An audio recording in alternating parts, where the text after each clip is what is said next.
is my journey. Yes, that's what we're talking about today. Why are BMs more likely to abuse and unalive? BWs, why are abusers uplifted?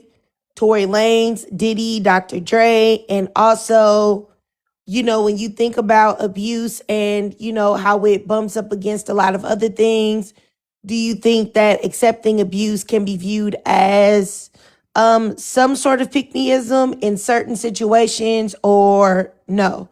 Do you not think that? But those are the topics of today. And I'm going to just kind of be silent, you guys, because I'm just trying to wait and see if I can get like maybe 20 or 30 black women in here, or 20 or 30 women in here. And then we can get started on it. Wait for some of the people to get the live, for I guess like the little invite to go out. So yeah.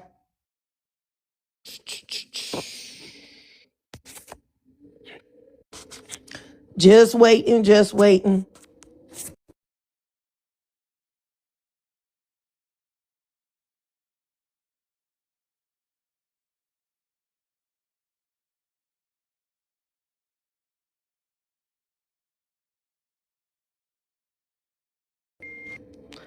All right, all right, all right.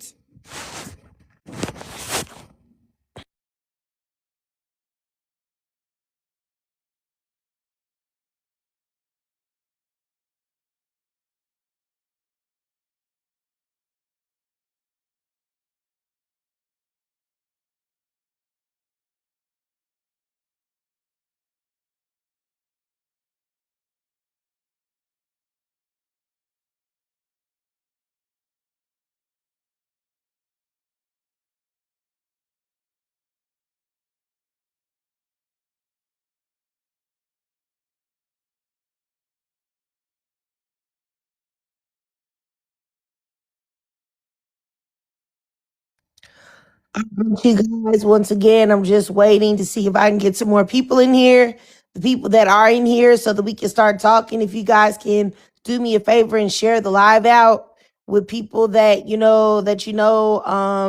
come in here often, I would greatly appreciate it. Hey, how you doing, Amy?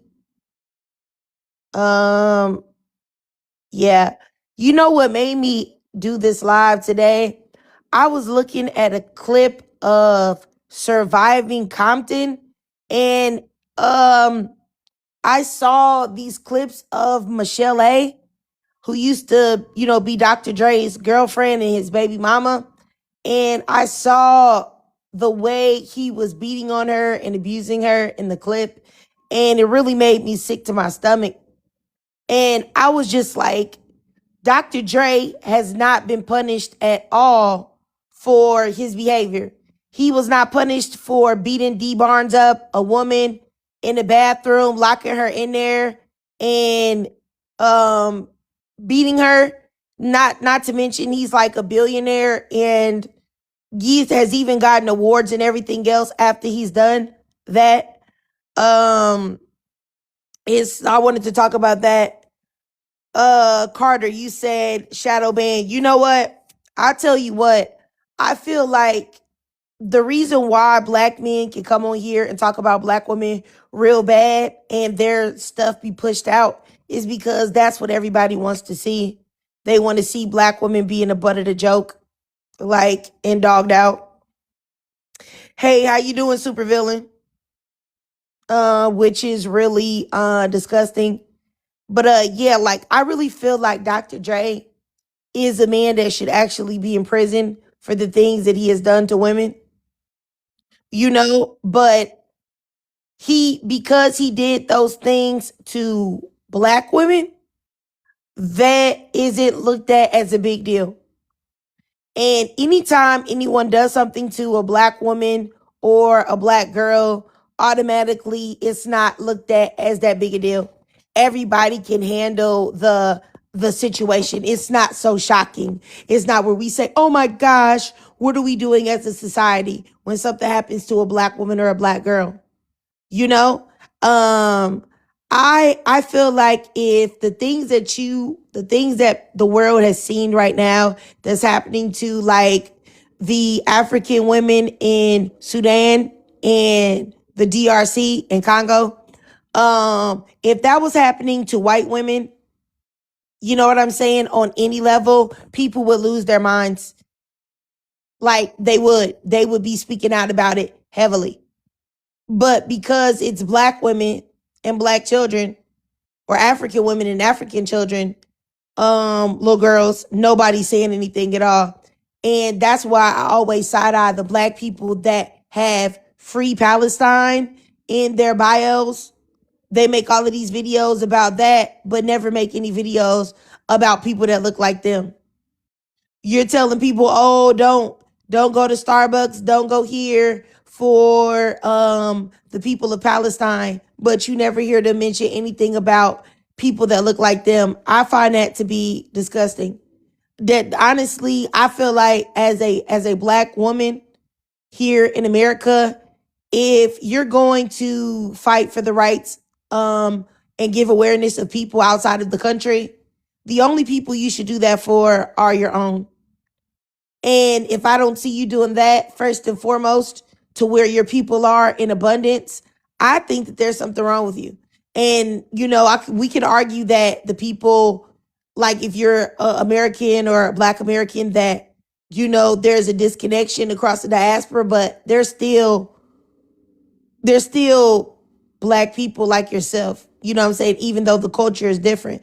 And so if you're not speaking up for them, but you're speaking up for Palestine, Palestine, Palestine, I just think there's something wrong with you mentally. I really do.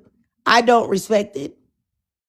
And I don't even know if people look at that deeply and see that, but I do. I do. And yeah. Uh Anywho, hopefully I can get some more people in the live and I'm not shadow banned because of the lives that I had yesterday. You know what I'm saying? But yeah, so anywho, today, and hopefully I can get some women that have been in bad situations to also give their perspective on if they think certain women in certain situations accepting abuse is like a form of pick-me-ism or something like that. But anyway, yes. And you know what I was looking at too? I saw a video of Diddy, or a screenshot of Diddy in prison, right? And I saw all of these black men and some black women too saying like, oh my goodness, like hang in there, Diddy. Like you will be home soon. And all of this grace and stuff for this man. But yet it's been like 5 years and y'all are still dragging the Meg the Stallion for cooperating with the police about being shot. You know? And the love that I see Dr. Dre receive. You know what I'm saying?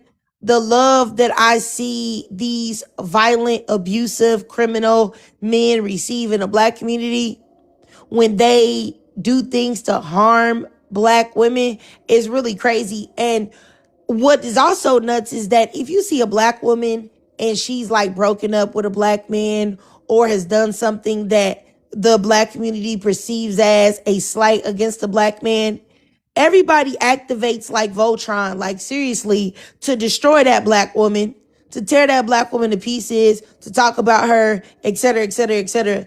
But for some reason, it's okay to abuse black women and nobody speak on it. But black men that are abusers and all of that are just, you know, just coddled. Yes, and peaceful homebody. That's exactly what I'm saying. Like people saw a video of Diddy beating the brakes off of a girl and dragging her back while she was out of consciousness to his room. And people accepted that, oh, well, she probably was trying to take something. She probably was trying to do something. If I can guarantee you, if y'all saw, let's just say for the strength, to make up for the strength difference. Let's say you saw Cassie drag out the like Diddy was trying to escape or go somewhere. And Cassie came out with like 5 chicks. And they had like baseball bats and stuff. And they beat the brakes off of Diddy out there in that hallway and drug him back in there. Do you know how much sympathy and empathy that Diddy will receive? Oh my goodness. Though that's why we don't talk to these women. That, this, that, and the third. Like, and when you can see the double standards very clearly, like you still like people, the world still doesn't speak up about it. Because there's literally no reason why Dr. Dre should have a career, have any movies, have any money, when he has literally abused a woman. You know what I'm saying? Like, but that's just what it is. Like, and I'm not saying that because I don't want to make it like that this particular thing about like men excusing abuse is like unique to the black community, because that's not like, you see how women in the Middle East are treated and in other countries and stuff like that. But I'll just say that I'm really speaking about black people. And I do think that there's a special devaluing that goes on in the black community when the violence is enacted against a black woman. But let me see what this person has to say. Mr. Upright, go ahead. You have something to say? Yeah, I was just about to say, I'm glad you brought that up about other women that can't even do half the stuff you do or speak how you speak. I'm glad you said that. I'm glad you realized that. But me personally, um, I think we all you got.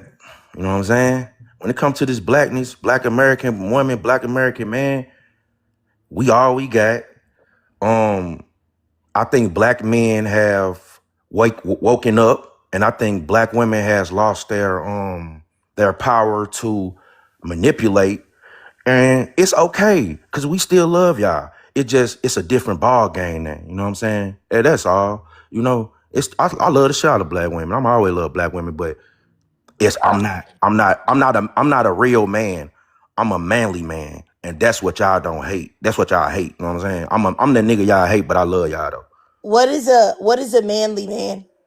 Okay, me personally, I used to hear women say a real man, he'll, you know what I'm saying, he'll date a woman with kids and take care of the kid. I say, I'm a manly man. I'd rather go make my own family before I become a stepdaddy.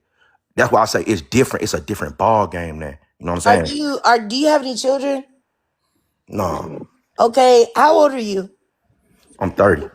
Okay. Have you are you a virgin? Hell no. Okay. All right. A lot of things that you're saying are like they're in direct opposition to the things that's come out of your mouth. First of all, I just want to know, like, honestly, the thought, because normally I would just like drop you, but I really am interested in hearing, like, when you see a live where it says that why are black men more likely to abuse unalive black women, and we're talking about like men that have clearly been uplifted that have abused women, and your response is to come up here and talk about how you're a manly man and you don't want to date women with children, No, I said and no. that I said black we. women, wait a minute, and that black men are all black women have, and a whole bunch of weird things like that. Like, you don't think that that actually just proves what I'm saying about how black people in general, and also specifically black men, don't take the abuse of black women seriously? Because why would you have not addressed the topic that we're talking about and said all of this other stuff? You don't find that to be weird? Imagine if you were talking about police brutality, right? And how it affects black men. And I came up and I said, yeah, yeah, y'all black men, we all y'all got, you know what I'm saying? But it's like y'all don't be having no job, and y'all be going to jail. Y'all be going to prison. So it's just kind of like that might be why those police, pop y'all and unalive y'all, because y'all can't work and get, like, you would be offended by that, right? That doesn't seem like I would be being caring or empathetic to what you're talking about, right? I mean, I'll be wondering, like, do y'all understand how bad this makes y'all look, or no? I just want to ask. I just want to ask a question. What city are you from? I'm not telling you what city Well, I'm I'm from. gonna tell you where I'm from. I'm from St. Louis, and where I'm from, black women don't play. I ain't never, if a man put his hands on a black woman in St. Louis, she Okay, smoked so him. we can't So talk about it's two St. different Louis. No, cultures. no, no, no, It's no, two no, different no, no. I asked you a question. Please answer the question because we're not talking about St. Louis. I don't live in St. Louis, and we we talk from two about things different that can cultures. actually be verified and quantified. Here in the United States, all over the United States, a black woman is 3 to 6 times more likely to be unalived by a black man than a white woman is to be unalived by a white woman. Black women and black girls make up almost 50% of all ex trafficking victims here. So, I mean, what are we talking about? These are real things. So, beyond that, you didn't answer my question. I'm asking you, what would make you say that? And as Listen, opposed to talking about the topic, do you don't think black that that's rude? don't black women and black men date each other? Do you think that is rude or not? I don't understand why you keep deflecting. Do you understand that it makes black men seem very heartless and unempathetic and it represents you very poorly when you do things like this? I'm asking you, how would you feel if somebody was talking about incarceration rates or the fact that black men get unalived by the cops and I came up there and said the things that you were saying right now? Would that not be offensive to you I, or I wish no? I wish I can give you a hug, man. You know what? I don't wish you could give me a hug. I have a very nice husband here at my house that's at work right now I that ain't can trying to give me a sex you, hug. man. I ain't I trying to be don't your need a hug from boyfriend. you. I just Why said would a I need a hug. hug from a man I that just can't said a even stay hug. on topic? I Why just would said I a need a hug. hug from a man who can't even acknowledge the topic that we're talking about? I Like just said this a hug, fakeness that you man. got going on, sir, you are delusional. Like, I don't know what's wrong with I you. love And you. yeah, I don't love you. I love you. You know what? You know what, y'all? Do y'all see this? I really find this to be crazy, like this weaponization of this fake love. I literally asked this man, why wouldn't you come up here and actually talk about the topic? Did you know that black women are more likely to be abused and unalive than any other race of women here in the United I States? Did you love know you. that? I love my black American women. I Okay, love so y'all. did you Y'all know that number or not? one. Did you Nobody know that try or to not? everybody try to copy y'all. I Okay, you love have a y'all. great day, Mr. Psycho. Okay. I'm gonna go back up here. Go ahead. What? Like, and it's crazy because only black men do things like this. Because when black men very rarely talk about, you know what I'm saying, things that affect the black community.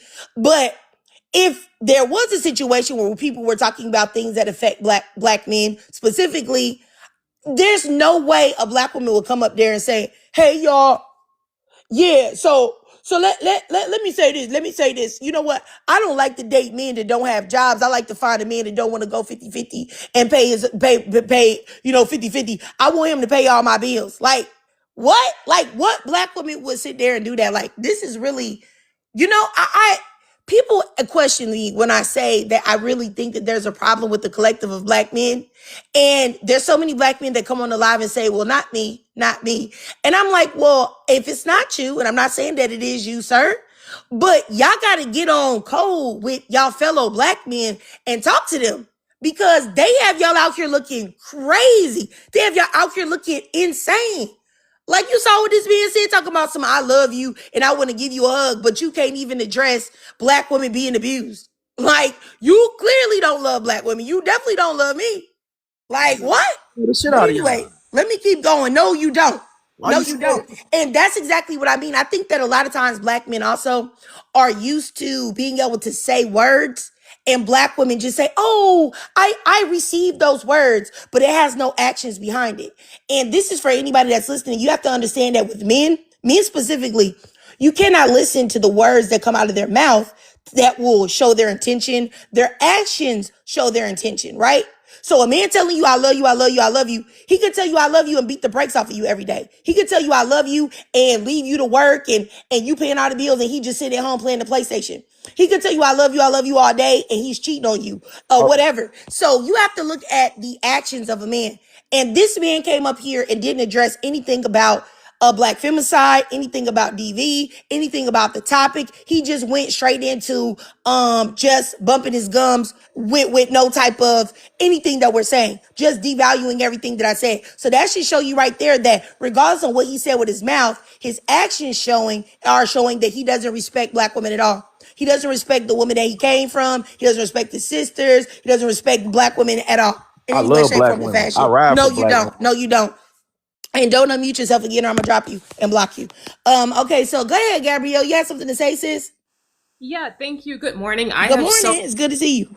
yeah, you too. I have so many thoughts on this prompt, and I think it's because a lot of them are not doing well in, competing with other groups of men, and so they take it out on BLK women. I think that that is not even just my opinion. I think that's a fact because literally what, like 2 weeks ago they were just on here bragging about them thinking that EBT or SNAP or WIC was going to go away and they were going to be able to get $40 what from women. They were openly bragging about a situation where they thought that mass amounts of women would be in financial hardship for them to exploit women who are in those positions. So to me, that is because they're inadequate. They cannot collectively compete with other groups of men, and so the only demographic they see as quote unquote under them is BLK women, and so that is why they don't care about abuse. They don't care about BLK femicide. That's why the moron male who is on here can't even stay on topic and address the prompt. It's because males like him, they identify with male abusers. So they're not going to criticize what they instinctively see themselves in. They see themselves in males like DDG, like Diddy, like Dr. Dre, all of these males who are openly red pill misogynistic and mistreat women. And then they come in women's spaces and act dumb and pretend like they don't know who they are, like they don't know who their friends are, like they don't know who their idols and all of these males that they look up to worship and are. And again, I'm going to say next might be controversial, but this is just my opinion. But this is why when they get into situations with police officers, I do not care because these are the same males who, when they thought that women were losing SNAP and EBT and WIC and government assistance, their first instinct was not to say, how can we help these women? Their first instinct was to be abusive, was to be a predator, was to say, oh, well, now I can exploit you. And I don't care about any demographic of male on any level who has that attitude. Like personally speaking, when I was a little girl growing up with my dad, there was a situation where I felt unsafe and I actually called the police and like they came and like arrested him and my aunt came and picked me up. So that's just me personally speaking about my experience with the police. But as long as BLK males are looking up to these abusive males like Diddy, like Dr. Dre, like DDG and Tory Lanez and all the rest, they identify with those males. They see themselves as those males. They want to be those males. And if they had the, quote unquote status or money or whatever the case may be, if they had what those same males have, they would be just as abusive, if not worse. So that is why I think that they are the way they are. And I think the guy who is on this panel, he has probably not read a book without pictures in 10 years. Even he can't even stick and focus on the prompt. So I think that's why. And someone in the comments said, take Tory out of that. Why would I take Tory out of that? He literally pew-pewed Meg the Stallion in the foot and he lied about it. And he tried to run this whole smear campaign against her. Why would I leave him out of it? Like that comment right there, that this is what I'm talking about. And this is why I don't care when males like you run into issues with the police. I don't care. And I'm not sorry. So I've probably said a lot, but I'll just land my plane there. All right, I got you, Gabrielle. I'm looking at somebody in the comments, Mr. Your Boy 29. He says, can you stop comparing black men to celebrities? I use pictures of celebrities, because that's a way to get people to understand very easily what I'm trying to say. But the average everyday black woman is the stats are completely crazy. I think I've already said that black woman is 3 to 6 times more likely to be unalived by a black man than a white woman is by a white man, excuse me. So these numbers are real. They're not just relegated to celebrities, just so that y'all know. This is a serious problem. And of course, when you have men like the guy that's at the bottom here, he's not going to mention this. He's not going to mention the fact that young black girls and black women are being ex-trafficked at high rates. Almost 50% of ex-trafficking victims are black women and black girls, and they're being trafficked by black men. And nobody's talking about that. Gorilla pimped by them, forced into a sexual servitude. And it's a very, very big problem, but nobody's going to talk about these things. All of these things are abusive. And let's see here. Aloe, the princess, you said, what is my solution to this problem? If you could come in the box, Aloe, like I give black women May more thing, but you asking me this is making me feel like you might be more on the pick me type of time. And 215 OG, who says that while I'm up here lying, you're the liar, because anybody can go look up these stats and find out what I'm saying is completely accurate and factual, like honestly. And for the other lady, Aloe, and somebody said, get Tory Lanez out of here. Y'all are really annoying me out about Tory Lanez. Tory Lanez is in prison doing a 10-year bid. Okay? His latest appeal just got denied. He will serve the 10 years. So please stop it. This is a convicted felon. This man is in prison. Okay? So stop acting like he's innocent. Okay? But let me just keep going. Go ahead, supervillain. Good morning, Trig panelists. I wanted to do the last prompt. However, I just want to point out the fact that the problematic Pookie on the bottom, talking about loving Black women. First of all, the host did not consent to that. And when she told you multiple times to stop, you kept pushing forward. If this is the love that Black men claim to have for Black women, I'd rather y'all just leave Black women alone. Like, if you could not love another Black woman for the rest of your life, that would probably do the Black community a whole lot of good. And, for me, Trig, it's all men, but specifically because I know we're talking about the Black community, this behavior is very problematic. But I wanted to speak to, can accepting abuse be viewed as pick-me-ism? I've said a long time, or a couple times, on this very platform, that a lot of this does start in childhood, and it may not be all of our experiences, but a lot of things happen to children in the Black community, especially molestation and incest, and it's not validated. And the abuse, whether it's something like that, it could just be harsh talking. It could just be psychological. The abuse that happens to Black children goes unvalidated. And these Black children turn into Black adults, specifically with women, and the need for that validation because something was done wrong to them, that need to be validated, oftentimes turns into pick-me-ism. And this is why the acceptance of abuse from these men is such common behavior, because we were not validated as children. We were not validated when things were done wrong to us. A lot of the women that were supposed to protect us as well covered things up. A lot of the times we were made to stay in proximity to our abusers. So think about it. As a child, if you're harmed and you're made to stay in proximity to your abuser, of course, in your adulthood, that validation that you need from, again, somebody who represents or look like your abuser is going to show up. I said it a long time ago that a lot of us Black women need to validate that little girl in us. And we also have to do a heavy, heavy anti-pick-me, love yourself campaign with little Black girls. I don't care if somebody stepped on your shoe. If a little Black girl comes and tell you that, you validate her, because it starts with the small behaviors. Nothing starts off big. It starts with small behaviors and it builds. Anything a Black girl says, any complaint she has, validate that. Because when we ignore one thing, it builds to something else, to the point where we don't even know when we're abused anymore. We just look at it as common community behavior. So I just came up here to say that look how he was super, super aggressive after you gave your non-consent, and he still felt, instead of backing down or at least apologizing, he felt like, no, what I feel about you is more important than you're not giving consent. Again, if this is what Black love is to Black men, I prefer Black men not love Black women for the rest of their life. And I'm a yield there. Thank you, Trey.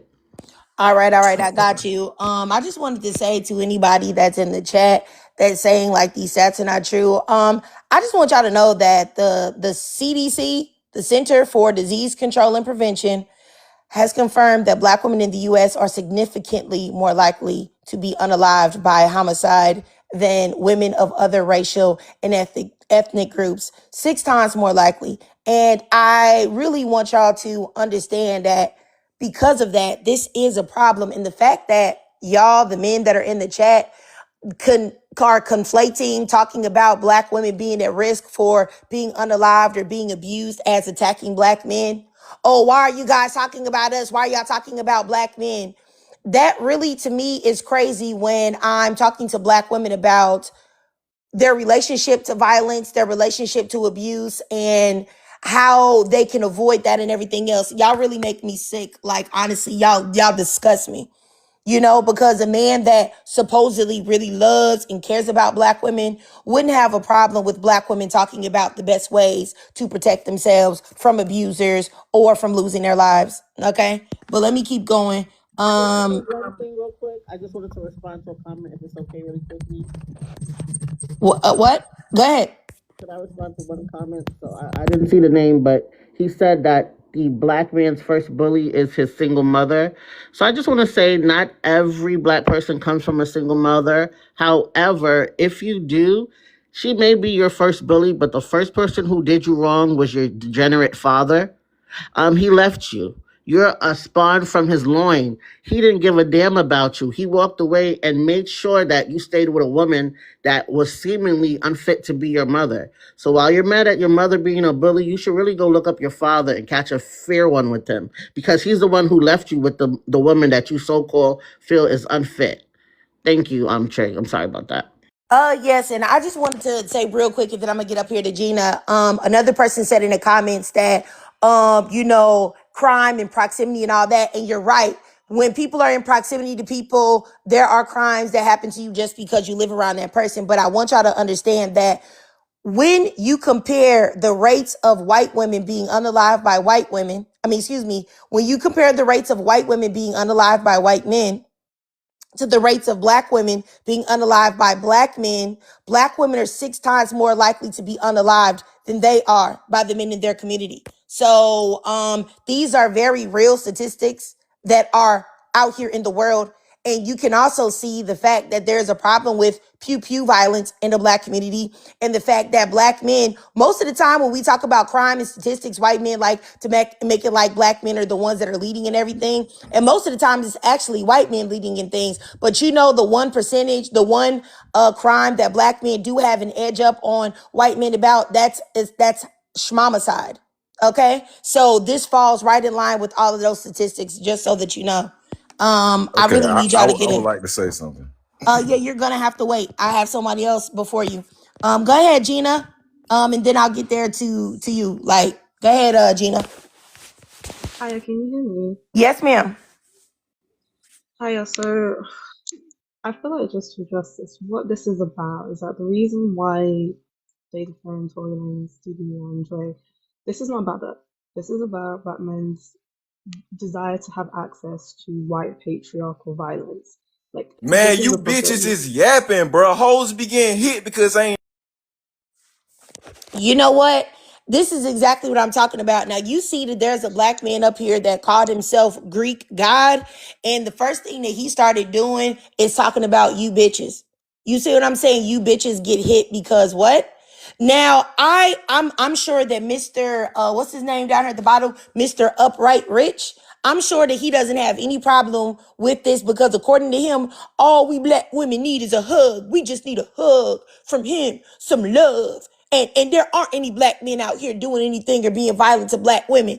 All of the black men just want to give us a hug and give us some love. Like what? Like, here's a perfect example of what I'm talking about right there. This violence, aggression, disrespect of black men. Because nobody called anybody any names here. Nobody. I definitely didn't cuss at nobody. Miss That's Host. for sure. Miss No Host. self-control. Yes. Can I ask you a question, Miss Host? Did you wanna excuse I that just, man?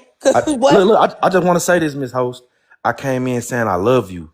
Y'all call me Yes, a because pookie. your love is Hold fake. up, hold up, No, hold up. hold up, nothing. I just, Do you just act like because you say you love somebody that's supposed to mean something? You know host, that you full of crap, sir. host. You don't Listen, love me. You don't I, know me. I And you didn't listen. even address the prompt. All you did is say that love stuff because you don't want me to talk about this. Okay, Like, y'all never want women to talk. Y'all don't want black women to talk about anything. Y'all want black women to shut up, get abused, get dogged out, get their teeth not kicked in, and still come online and talk about my black kings. My black kings, my black kings are so great and amazing. That's the only reason why you said it. Okay, so stop it. Stop it. Stop it. And this guy, Greek guy, did y'all block him? Anybody that's one of my mods, please block that man. He said, can he come back up here? Do you think that after you sat there and called black women bitches, you gonna get back up here? Stop it. I'm sorry, Gina. Go ahead, Gina. Go oh, ahead, Gina. Go ahead, Gina, sis. I'm sorry about that. Thank- No, it's okay. Thank you. So I was gonna say I was trying to answer the first prompt, but basically, the guy just proved what I said. Look, it's not about like defending them. It's about defending their access to white patriarchal violence. Look, the way that white supremacy is structured is literally white men at the top and black people are below. The reason why black men defend Tory Lanez leading Dr. Dre, it's not only because they like them, is that they identify with the type of power that they want to have. Because here's the thing. Black men know that they can't take white supremacy, and they know they can't beat white men because of the way patriarchy and white supremacy, so because of the way white supremacy is structured. So because of the way white supremacy is structured, they know they can't take white men. So they have to punch down below, which is black women. Thing is, men like Dr. Ray and men like Diddy have access to money and have access to capitalism. They want that power that they have. Like they want to be them, or they desire to have access to the power that they have. The power that they have makes them feel good. So they're not defending them because they like them. They're defending them because they want to accumulate the power that they have. So basically, it's identifying with them because they basically want to beat women and get away with it like white men do. But here's the thing, they'll never say it, so then they come up with like all of these convoluted reasons to be like, well, so this, and that, this, and that. No, it's that it's really them defending their access to the abusers like white men. But they'll never say it. But that is what it is. That's why, like, you guys were never Tory Lanez supporters until you found out that he shot Megan. Because it's like, no, you're defending Tory Lanez's right to abuse black women and get away with it. Because a lot of you guys want to be abusers. Like, that's why you guys just can't admit that you know that he shot Megan and you don't care. Like, you don't care that he did that. And you also don't care that Diddy abused thousands of people. Like, he allegedly, if they have to say he was not found guilty, GPU'd a black woman in the face in the 90s. You guys know deep down that he did that. You also know that he abused Kim Porter, but you like the fact that Diddy has so much money and he can get away with it. Because in your head, you want to be that rich. So basically, like, yeah, I want to be that rich so that way I can beat black women and beat the system. But the only thing that's stopping you from doing that is the fact that you're black. So you have to defend them, not because you like them, but because you want that power and you want to defend your access to have that right. You want to be like white men. You're not interested in challenging white supremacy. You just want to be on top of patriarchy. And that's what this is about. This is why like I don't even bother to debate them most of the time because I know what it is. You want to be them. So yes, and so to answer the second part, is accepting abuse being viewed as a pygmy. The reason why I say no is because the black community has been indoctrinated to accept toxic relationships and view that as normal. Like when we watch a lot of black love movies growing up, a lot of it is romanticized abuse and struggle love. Like I've always said, the ultimate struggle movie is Love and Basketball because the way that it's just shown that black women have to struggle for love, and also in the way people like Tyler Perry also like romanticize struggle and just emotionally abusive relationships. We have been indoctrinated since a very young age to accept struggle and abuse as normal. So I don't think it's pick me. I think it's just the culture that we are raised in. And so I'm done. All right, all right. I got you. I got you. Appreciate you, Gina. This person here, Mook Will, if you are Greek God that was just up here, like just know that my finger is on the trigger and I'm going to block you and drop you immediately. So you won't even be able to say too much or nothing. But go ahead, Mook. You can unmute yourself and go ahead. First off, I really don't care if you block me or not, but I'm gonna. Okay, so since you don't care if I block you or not, there you are, indeed blocked. I really don't understand why y'all play with me. I'm not your baby mama. I'm not your girlfriend. I'm not your mama. I'm not your grandma that let you come lay on her couch because you don't have a place to live, because the girl that you were being homosexual with kicked you out. I don't know what y'all think, but this ain't that. I really don't know what y'all are on. I'm strictly on here to bring awareness to what's going on with black women. Like I said, and the fact that abuse, when things happen to black women, is always swept under the rug. I don't need your love. I don't need your well wishes. I have a black husband who's at work right now. So I don't need your hug. I don't need your fake love. And I don't need your manipulations. Now, you may be able to manipulate some women that don't love themselves or don't know who they are or weren't raised. Because I saw somebody say, I sense daddy issues. I was raised with my father and my mother who were married. Okay. Both my grandparents on both sides are also black and were married. So, two black men. So please stop the games. I know all about black men. I know all about our culture, our community, and everything that's going on. The manipulation games and the manipulation tactics are not going to work with me. So y'all need to stop it. And y'all coming up here and thinking that y'all gonna disrespect black women, call black women bitches, play these manipulative games that are very poor, mind you, which lets me know that a lot of y'all don't have a college education at all. I know that you don't, because if you did, at least your manipulation wouldn't be on the level of like maybe a first grader or something like that. Miss But like I Host. said, if we're talking about, I'm talking about black women and black femicide and abuse, and why it is so, it's why it's so cool in the black community to do these things to black women, and why there's always an excuse being made or a throw off to it. And I'm already tired of you, Mr. Up, whatever. I If you don't address the prompt right now, I'm about to drop you and block you too. So what are your thoughts damn. on the prompt about what's happening to black women? If you say one thing about loving Damn. me, about wanting to hug and sexually assault the women up here, you getting dropped Whoa. and blocked. So once again, answer the prompt or you're getting blocked immediately. And I'll forget that you exist, because I come across a lot of men like you every day. So what do you have to say about the prompt? Let me go ahead and put my finger on the block button for you too. What do you Ooh. have to do to answer the prompt? Go ahead. Ooh. Oh my God. I'm scared. Okay. Listen. I just want to say, okay. Um, I didn't hear not one black American woman stick up I for am us. a black American woman, Goofy. Can I am. And so is I, Gabrielle. The I lady just that's want to say, above you is a black I American want to, woman. can I And the say, stats that I gave you are black American yes, stats for the ma'am. Yes. United States of America. Yes, I ma'am. just told you to answer the prompt. Yes, Damn ma'am. it. I got you. What do you have to say about black women Yes, losing their ma'am. lives? I'm going to give you one more Yes, second. yes, ma'am. What do you have to say about Yes. black women losing their lives? Okay, okay. Period. All right. I'm gonna just say this right here. Date white men. I got you. I There we got go. you. There, that's what you want to hear. Goodbye. See That's you what you want to later. hear. That's You're what you want. blocked as well. Bye, sir. You're blocked too. And this is exactly what I'm talking about. Now, you see that black men are so up in arms about being able to be held accountable for their actions or the actions of their brothers, that he didn't want to address the prompt and say, hey, you know what? I know there's a problem with black women being abused and unalived in the black community. I, per se, as a black man, I don't do that. My friend circle, I try to encourage them to respect women, da-da-da. These are all things that he could have said. But instead of that, this man said, date white men. Do y'all know how crazy that is? Do y'all know how insane that is for you to say date white men instead of saying black men need to do better as far as keeping their hands off women? What? I really just don't even understand it. Like, that's so insane to me. Like, I'm confused.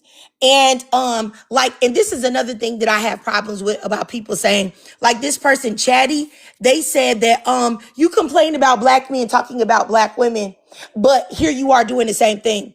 I need y'all to understand that a black woman talking about DV and black femicide is not the same as black men holding alive, calling black women ugly, nappy-headed, fat, obese, saying they don't like their hair, why they're wearing wigs and weaves, talking about things and makeup, talking about things like this. I'm talking about something that actually really is happening that's affecting people's lives. Literally, a man abused a woman and his child, got locked up, got back out of jail in 6 hours, and went right back to that lady's place and beat her and the baby again. That's what I'm talking about. I'm not talking about, so y'all have to not conflate talking about y'all to actually stating facts. Okay? Please stop it. But I'm gonna go ahead and bring some more of you guys up, and we'll get to it. Yeah. You can go ahead, Kelly. I'm at work, so I'll be quick. And whenever I'm finished, you can just drop me. But it was literally a black man on TikTok that made a TikTok saying that we should go back to the days where we can slap our wives, and when she calls the police, they can basically like, oh, what she do? She was talking too much. Oh, go carry on with your day. Like basically bringing back beating your wife. So I don't understand where the men are confused with this, but yeah, that's all I have to say. Yeah, I find it, thank you so much, Kelly.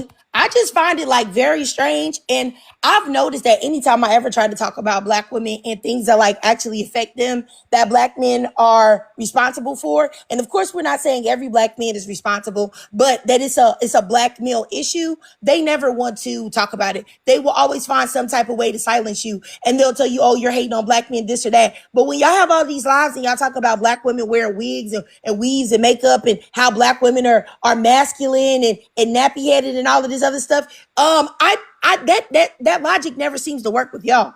Like it never seems to stop y'all from doing that. When what has black women wearing weaves done to anybody?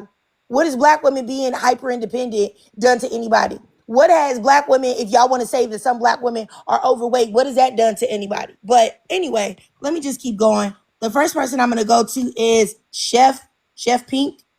Go ahead, Chef Pink. Hi. Yeah, I just wanted to say that uh addressing the last one, can accepting abuse be viewed as pick-me-ism? And I think so, because of the simple fact is, like, why would you take up for that type of behavior, encouraging it? And that's why so many of them continue to do it. Is because we allow this, not all of us, but we allow some of this behavior to continue and coddle them when we should be putting them, like holding them accountable for their actions, and they think that, like, yeah, by doing all of that, calling us, wig wearers, talking about our nappy hair, this and that, or whatever. Your grandma did it. Your mama do it. Your grandma fat. Like you really hate yourself is what it is doing. But yeah, I'm gonna go ahead and end on that. All right. I got you. I appreciate you, Chef Pink. All right, let me go up here to it's okay. Or is that right? Yeah. Hello, I'm a black man. Can I speak on it? Sure. Okay. I think black women deserve a lot of the abuse that they receive Oh, okay. I got you. because Mm-hmm. because black women for decades have been Yes. Uh-huh. destroying Yes. the black Uh-huh. community. Yes. I was just waiting for you to get blocked. I was just waiting for the block to click in, because when you're blocking somebody up in the live panel and you hit block what in the middle of them talking, it takes a little minute for the block actually to go through. They keep talking. And I'm so glad that these black men are coming up here, because the other black men will try to tell you that, oh, these black men aren't around. They don't exist. That's why I'm letting black men up specifically today, so that y'all can see it. Because for a black man to come up here and say that black women deserve abuse because of the things that they have done to black men, or whatever BS that you're talking, why don't you feel like the white man deserves abuse? Huh? Didn't the white man enslave you? Didn't the white man buck break you? Didn't the white man bend you over and give you major back shots? Huh? Didn't the white man dehumanize you and treat you like trash?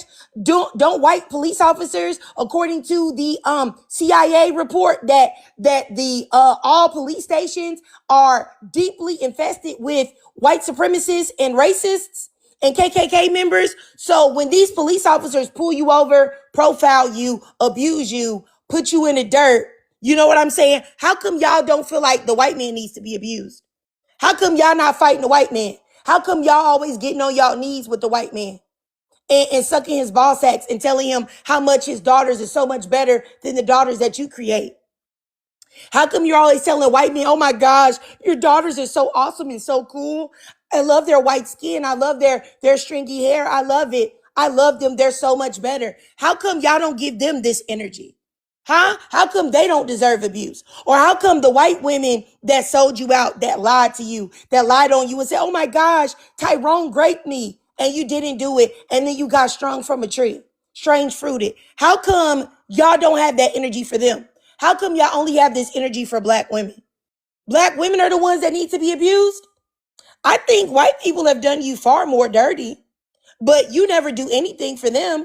or to them. Look at George Zimmerman.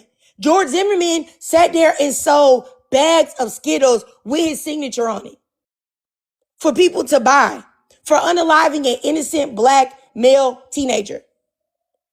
But he's around. Y'all didn't think that he deserved no abuse. Ain't a hair on his head touched. Y'all really, what is wrong with y'all? I'm confused. Like, honestly, I'm confused. Like, black women deserve it. Okay. All right. But I already know that the reason why this type of mentality is prevalent is because black men really collectively like to go for the weak link. And they feel like because everyone knows, because every racial group, the men are supposed to protect their women from outside, threats. Not saying that the other races of men don't do things to their women. They do, but they do defend those women from outside threats. And because black men know that they don't defend black women from outside threats, and they know that nobody else is going to say anything if they do anything to us, that's the reason why y'all feel comfortable doing stuff to us, but not the white man. Excuse me. Let me keep going, y'all. Let me go up here to True IP. Go ahead. I'll start your timer. True IP, you there? Let me send you a request to turn your mic on. Yeah, there we go. Okay, yep. Go ahead, sir. Um, I think for the first question, it's just like proximity, you know. Uh, for number two, I never heard about the Drake thing. Um, I Are you wouldn't say, black? yeah. Okay. Um, I wouldn't say Diddy's necessarily uplifted or Tory Lanez, and I don't necessarily believe the Tory Lanez one. And then for the last question, yeah, probably. Okay, yeah. Everything that you said didn't make any sense. When you say proximity, like I said earlier to someone, I think that you guys don't know the stats. So when we're talking about, and I see, notice that you have an AI picture of Kamala in some type of sexual position, and then another picture on your page of men kissing each other. So there's already something wrong with you mentally. But let me just say that Hmm. proximity, when you compare proximity, black women are 6 times more likely to be unalived by the men in their community than white women are to be unalived by the men in their community. So when you look at the higher rates or the highest instances, you can't use proximity as an excuse because there's a reason why it's higher in the black community. That's number one. Number two, you're a liar. You've heard about Tory Lanez. You have, I have, everybody has. You've seen the protection and I defense of said I that man. don't believe the Okay, Tory Lanez then I can't situation. believe that you don't believe it. He's in jail for 10 years. So if you're not willing to accept a Roc jury, a Nation. judge, and everything, Rock Nation my ass. Okay? Nation. Because Diddy's in jail right now. He's in prison, right? Okay. And who's he For less connected time. to? For less time.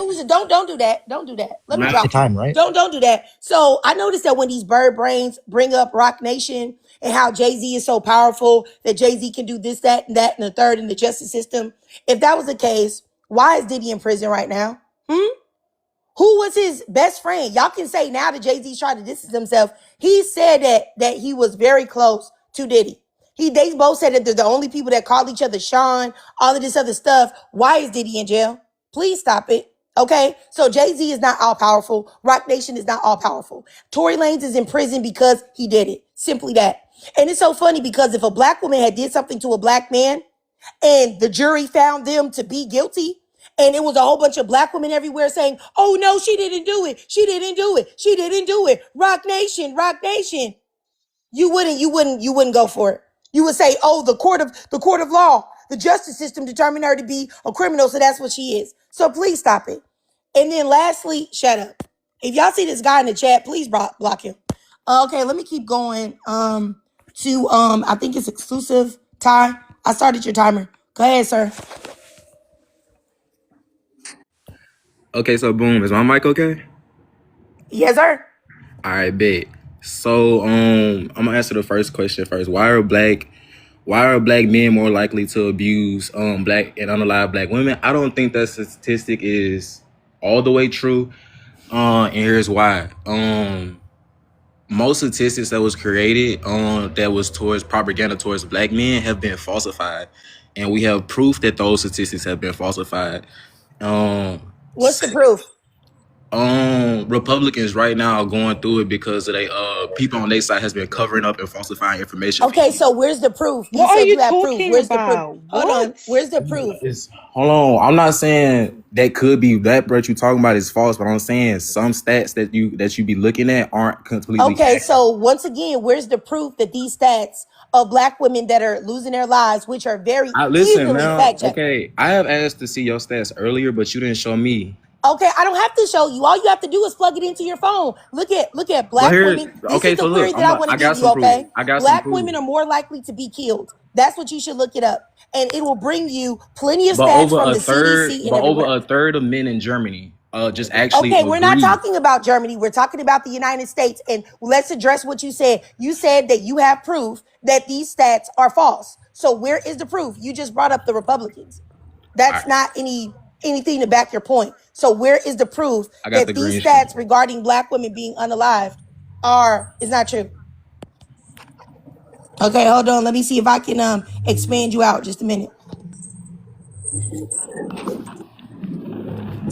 Yes, so right there, you just proved my point. It says in this article that you showed that black women experience domestic violence at a rate 35% higher than white women. But I want to make it clear here, domestic But violence is not listen, black white femicide. women, but black women don't just date black men. That is coming Black from women both. date black men the most, sir. Please stop that. And But when black women are unalived, 97% of the time it's by a black man. And black women are because more you likely not, to but do be you not unalived admit by that black somebody men that and they women know, have been an separated intimate in the partner. homes by What? other communities? What? Can you not? But can you admit that black men and women have been separated by like from in their homes by other communities? Communities, tripping. I'm confused at what you're saying. Like, because Like you're black not men and women have saying been anything put that towards make each any other sense. like as You're enemies making towards each other. excuses. White men Like have. real tip, black men and women love each other. I don't know my uncles, my father, Okay, even so though he we're not left me, talking about your my anecdotal cousins, we experiences, don't hit on sir. women, and it's Sir. also in our community. It is like looked down upon for somebody else, like a man, to hit another woman. This is known. This is common. Let me see. Men ain't just going around How here can hitting on I? women. How can I get you from like the box? Yeah. What you did and what you said didn't prove anything. It actually proved my point. And this is what I'm saying. If you're a black man and you supposedly want to build the black community and all of this other things, you coming up here and trying to But that's discount what I'm saying. the Please stat don't that I interrupt. pulled. Please don't interrupt me. You coming up here in an attempt to discount the things that I'm saying, even though they're very factual, that comes off as tone deaf. I try to get you guys to understand this. Imagine if you were having a discussion about police brutality and how it affects black men, and I came up there and said, well, black men, a lot of times they do that to themselves because they're in the process of committing crimes. So, can we talk about that? Can we talk about the fact that y'all want us to feel sorry for black men getting their tops popped when they were doing something that they weren't supposed to do, like Mike Brown and others? And my thing is that you wouldn't want somebody to hear that. So I don't understand why there hasn't been a black man yet that has been willing to actually address that this is a problem in the black community. The lack of emotional regulation that black men have is the reason why black men lead in homicide rates and unaliving each other as well. So answer this, like, why aren't you talking about that? If you can address it, you know that these things are happening. Why aren't you talking about why they are happening? Don't you think that that would be a better addition to the conversation? Yeah. Okay. His screen went blank, y'all. So I don't know what's going on here. But like I said, I do find this to be a little strange. But you don't think you just putting little too much hate on the black men though? So me talking about black women losing their lives and the black femicide rates and the domestic violence rates and the fact that Dr. Dre was able to violently abuse a woman and still be looked at as an icon in the black community, when if it was reversed, that wouldn't happen. Hold on. But what That's about all the putting it, black no, men hold that on, sacrificed nothing. their lives? That's putting something on the black community. That's putting something on black men to talk about the abuse that black women face. So you just would like me to be silent then. And you just think that black women should just suffer their beatings in silence. Is that right? Is that what you think? No, I don't think that. Then why didn't you talk about that? Then why aren't you talking about the topic? Why are you First of all, trying to silence it took me? a long time for black men themselves to get their own voice and a solid opinion Oh, in and so you America. don't think that it took a long time for black women to get Black their men voice? wasn't just letting their women get abused and beat. They like it was a system set up that forced us to just sit there and make us watch that shit. What are you talking about? We are not in You slavery are anymore. the type. No, we This are is not. happening actively right now as we speak. We are, first of all, if you want to go like that, we probably only 120 years out of like full Sir, slavery. we are going through this right We've been in now. America So almost what are you talking 400. about? Why are we talking about slavery and why are we talking about the actions that black men are taking right now? Because you gotta think about how black men look at black women and why we look at y'all that Oh, way. okay. So you want me to make excuses for it. Then how come we're not making excuses for Megan Thee Stallion then? We not making no excuse for Megan Thee Stallion, bro. I know we don't make any excuses for her. Black men talk about her every day and drag her for filth. Why, when you guys perceive that somebody's did something, even though But she did Megan Thee nothing wrong, Stallion also that like Megan Thee Stallion also, I ain't gonna count. She shows too much of herself and she makes herself like seem less of a good person. You know what I'm that's saying? ridiculous. So you don't think that black men do that? With showing themselves always committing crimes and glorifying crime through music that they've made one of the most popular genres in the world? The only black man that do that is the black man that's stuck and the black man that's broke. A good black man is gonna try to get his act together and put on a suit. What are you don't even have a suit on. You have a do-rag on in your picture. What are you talking about? First You of all, don't that's even a look bonnet because professional. I got. First of all, that's a bonnet because I got locks, You and yeah, actually so I you got got a six bonnet different on. You don't suits. even look professional. So what are you talking about? I got six different suits, man. You 6 different suits means that you don't wear them that often. So once again, you don't even look professional. So what are you talking about? What does this have to do with domestic violence? Why is it when black women talk about the things that affect them, we always have to find some way to circle it around, but to the black man? The black man can't help it. The black man can't help it. Because He can't help but to you do that to talking you. about black men are the ones that's hitting y'all, so we got to talk about why black men do that, right? Black men do that because they do the same thing that other races of men do, which is abuse women.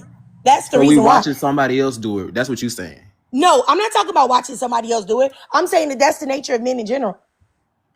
Okay. But black men do it even more because black men have a very strong self-hatred and low racial self-esteem. So you saying black? You trying to say that black men only hit on black women just to fit in? No, I'm saying that black men hit on black women because they're weak and buck broken and violent. And they do it because they know that they can get away with it because no one cares about black women.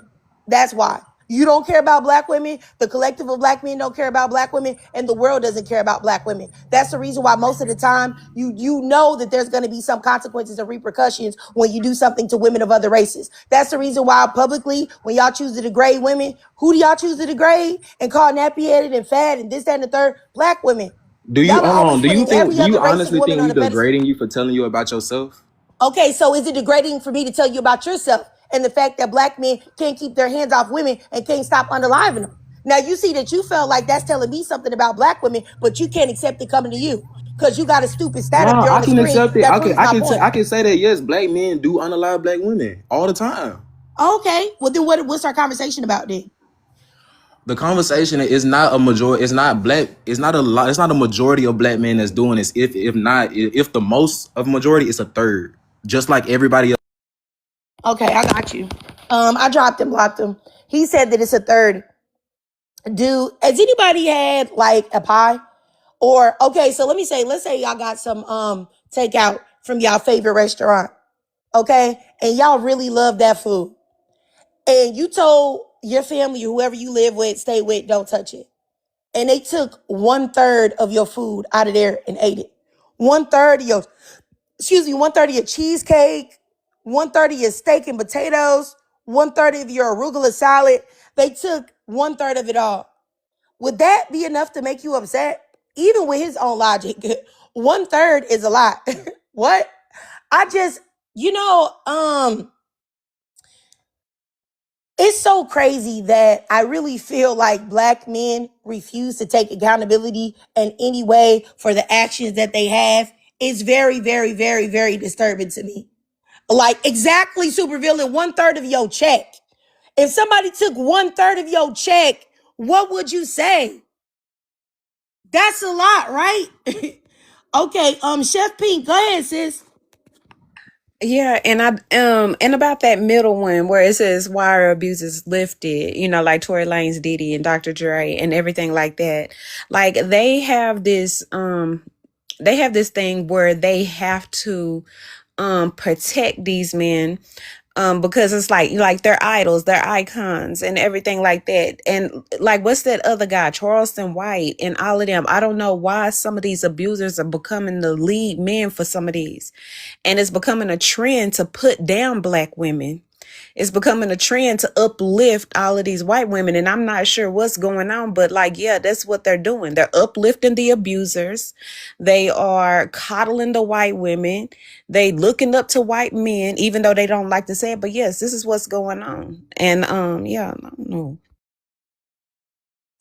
Yeah, I mean, like I said, I find it to I just find it to be crazy that anytime you discuss anything regarding anything that Black men can't deny that they do, they start trying to throw it on slavery, talk about the white man, or just basically tell you not to say anything about it. But then you have Black men that only make lives about Black women, their hair, wigs, weaves, makeup, bodies, and all of this other thing. Nothing that's really truly affecting the Black community. But Black women being unalived and put in the ground at the hands of Black men is a real problem in the Black community. Black women and Black girls being ex-trafficked and forced into sexual servitude is a real problem in the Black community. And how come we can't believe stats when it comes to Black men, but we can believe stats when it comes to Black women about single motherhood, about abortion, about obesity, about this, that, and the third? We believe all of those stats. But when it comes to Black men, now all of a sudden, we can't believe those stats. We can't believe those stats, I tell you. And the fact that that man literally pulled up an article that proved my point doesn't make any sense. It proved my point that Black women are more likely to experience violence, DV, and femicide. I can't understand how you would go get an article that proves my point. Like, what? And that's what I'm saying. And it's because the things that I'm saying are completely true and accurate. And somebody in the comments said that Tory Lanez and Diddy can't be compared. They absolutely can compare. There are two Black men that are felons. There are two Black men that are felons, okay, that are in prison actively for harming women. Okay? So they definitely can be compared. I don't know what to say. I'm about to add this person up. I see you in the chat. Quick, watch this. If you're a man, just know I have my finger on the block button. If you say something crazy, honestly. Okay, so Voodoo Doll I'm says sorry, you went y'all. out. What'd you say?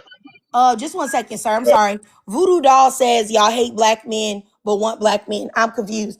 I think that you're confused because I don't understand how Black women talking about Black femicide and the violence that Black women have experienced and how like domestic violence is just really accepted in the Black community is considered hatred.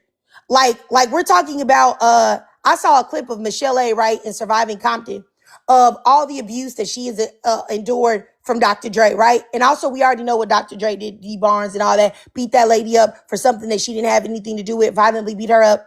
And he's still an icon in the Black community. That's what I'm talking about. Why is it okay for Black women to be harmed in the Black community and that to be no big deal?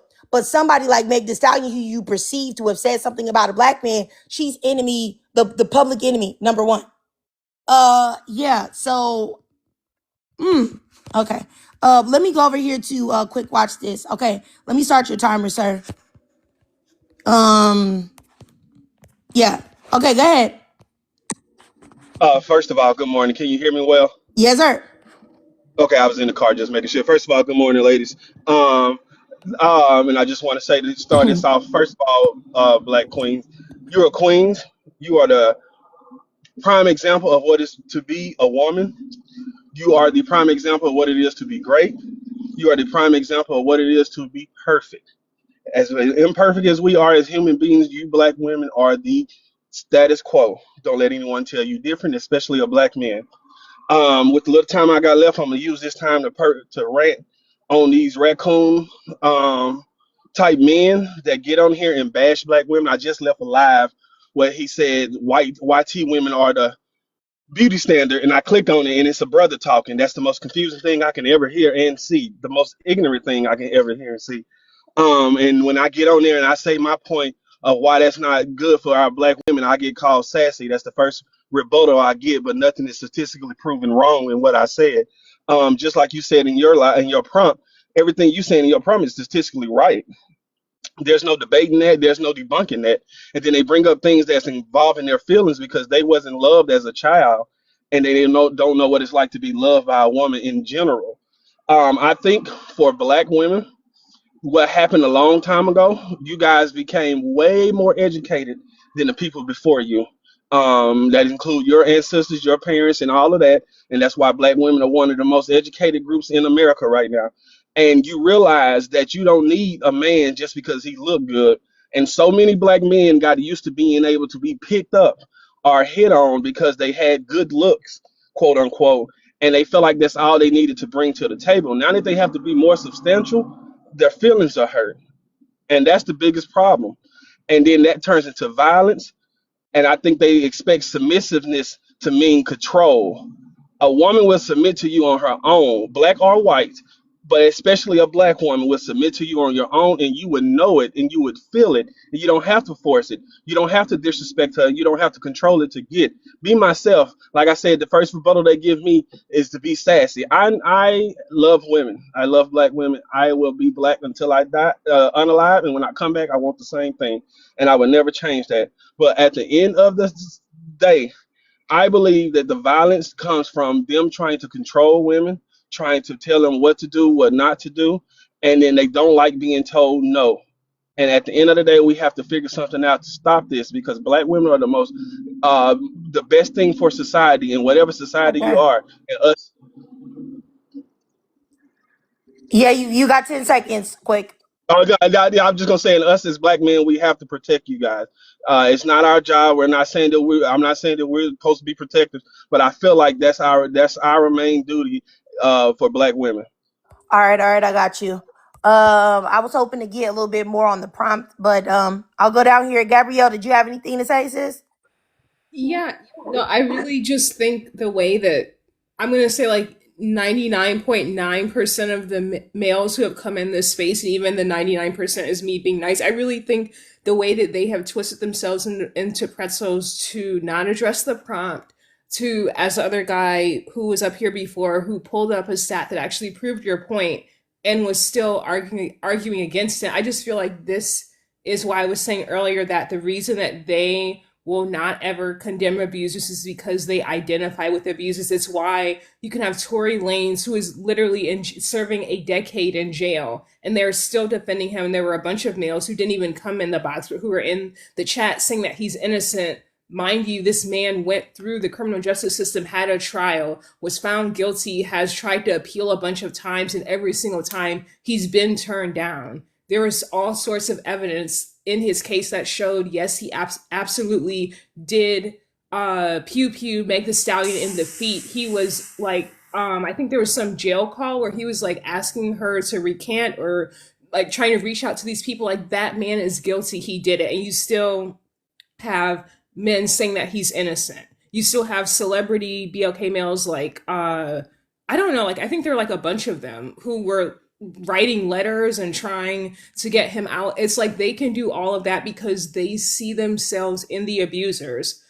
And meanwhile, there's a guy up here who said, "Oh, I don't like the Meg the Stallion because what did he say? She shows herself." It was just really bizarre. But I mean, they're never going to condemn these abusers. They absolutely want to be the Dr. Dre's, the Diddy's, the Tory Lanes. And so like, I think a lot of them are not even psychologically capable of acknowledging that these males are abusers, because if they did, they would have to look at themselves and admit that they too are abusers. At the end of the day, they don't respect women, they don't respect girls, and they absolutely just want us to be their punching bags, unfortunately. I think virtually every male who's been in this chat has proved my point. Like, I've just been sitting here just kind of astounded, but not really, but just listening to what they're saying and how they're denying these very clear statistics. I don't think it can be any more plain or any more obvious. But yeah, that's what I think.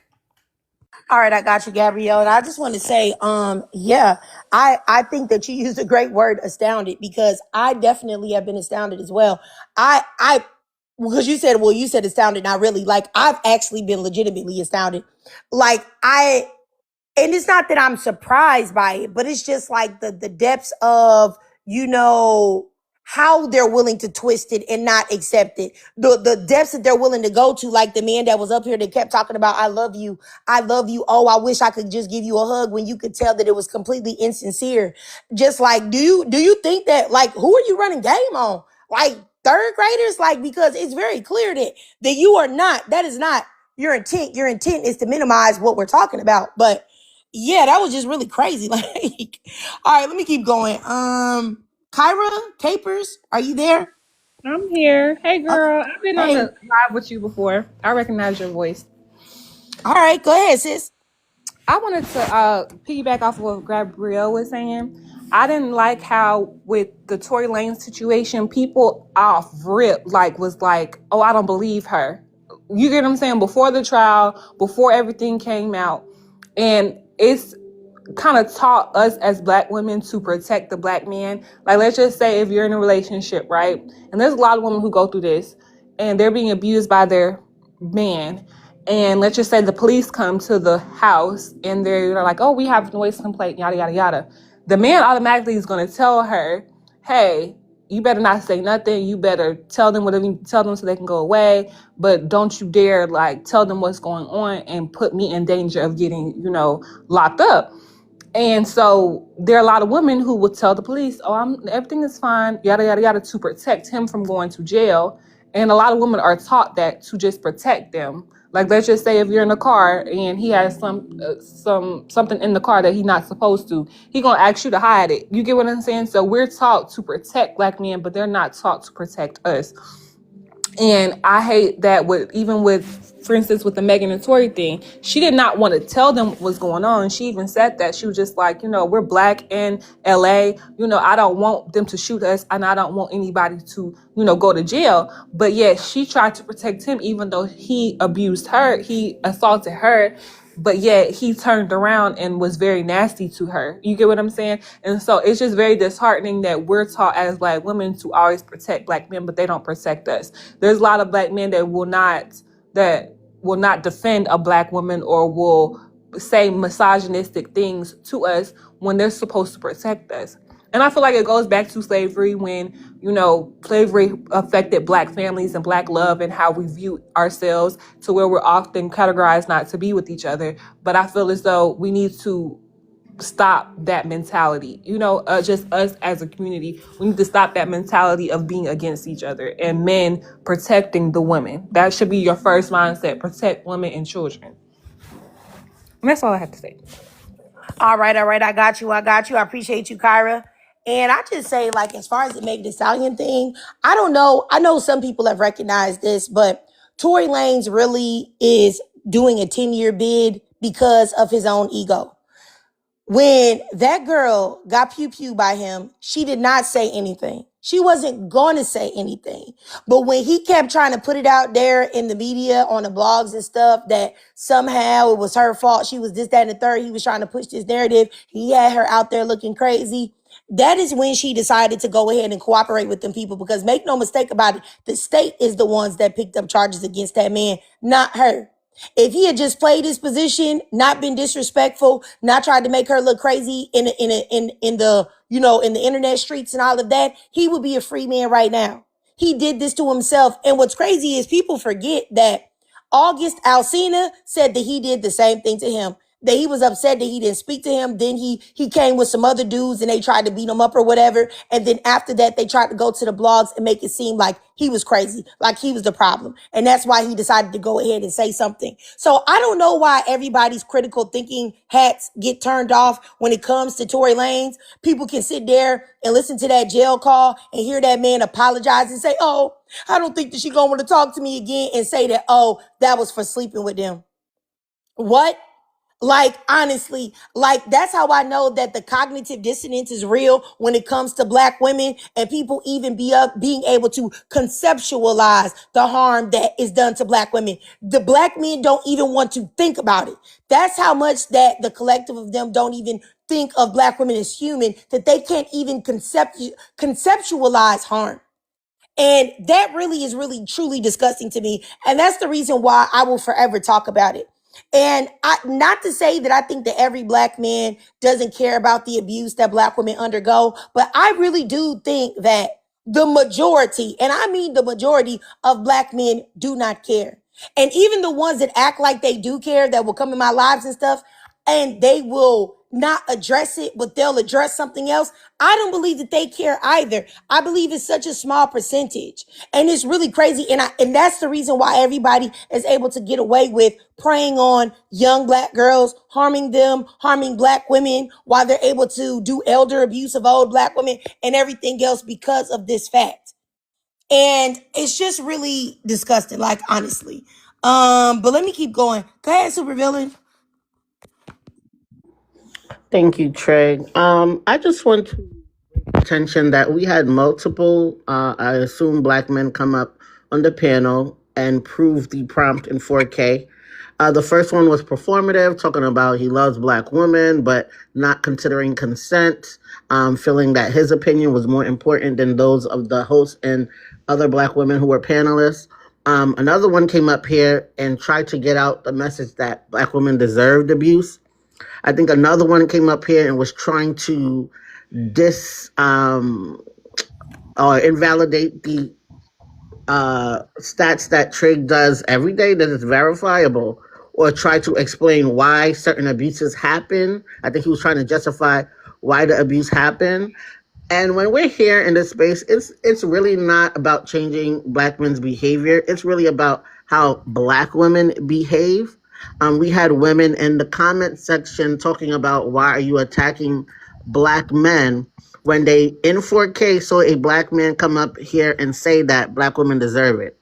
Y'all will say y'all don't believe the stats, but in 4K, a black man will threaten black women, specifically the host, on her very panel, and then y'all will say y'all don't believe the stats.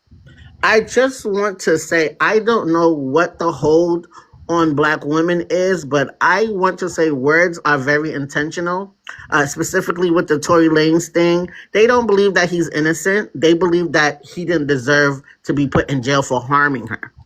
They know good and well that he did it. They don't believe he deserves to go to jail. And that's the thing I think a lot of us are not getting past. It's not about them not thinking that we don't get harmed. They very well know that we are being harmed. They are the perpetrators. They don't feel they should be in trouble for harming us. They don't think that we deserve safety.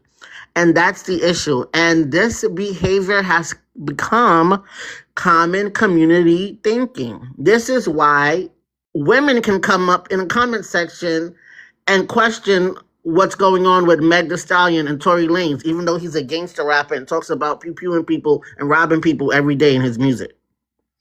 This is why when Trick tells you the verifiable stats, you scratch your head and think it's not true, but common law in the hood is don't snitch. Who are you not snitching on? White men?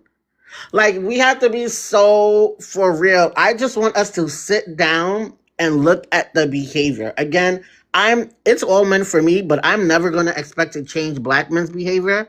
I do expect black women to change their behavior, to navigate around this silliness. Because at this point, there is no excuse left. There's nothing y'all can come up and say that will justify these men's behavior. You like to talk about slavery. They were degenerate during slavery. If you think black men were our best friends and protecting us during slavery, the time where they were Supervillain, you got a phone call? I think Supervillain might have got a phone call. You there? Sorry about that. I'm just gonna wrap up by saying, there's no. I was trying to say there's no excuse that y'all can come up with at this time for their behavior. I know a lot of y'all like to bring up slavery. Listen, they were the most debased during slavery to us. Y'all bring up civil rights, Black Panthers. We know what happened then. Look at what happened with the EBT thing. The first thing, instead of community organizing, they made up jokes about $40 punani. These men want to abuse you and they feel like you do not deserve safety. I think black women need to wake up and start realizing these things and move accordingly. That's it for now, Troy. Thank you. All right, I got you. I got you. Super villain. All right. This person in the comments, user 246874, who says Proud Boy, since you hate black men so much. I want y'all to know that I really do think that, and I feel sorry for your child that you have in your picture with you. I really do. That's so upsetting that you're a father. I just want you to know that when you say things like that, when somebody's discussing like domestic violence or abuse, that's problematic because how is it that we want white men because we're talking about, or this is about white people when we're talking about the things that affect black people? That's just a silencing tactic. Please don't unmute yourself again, Kev. All right, let me keep going up here next to that girl, Leah. Go ahead, sis. I'll start your timer. Hi, Trig. Hi, everybody. So I just wanted to say, I just feel like women in general are definitely blamed in every circumstance there possibly could be, but especially black women. Black women are constantly villainized. If we look at, even though Cassie's not a black woman, how people were blaming her for what Diddy did to her in the hallway. They were saying, oh, why didn't she just leave? Why didn't she just leave?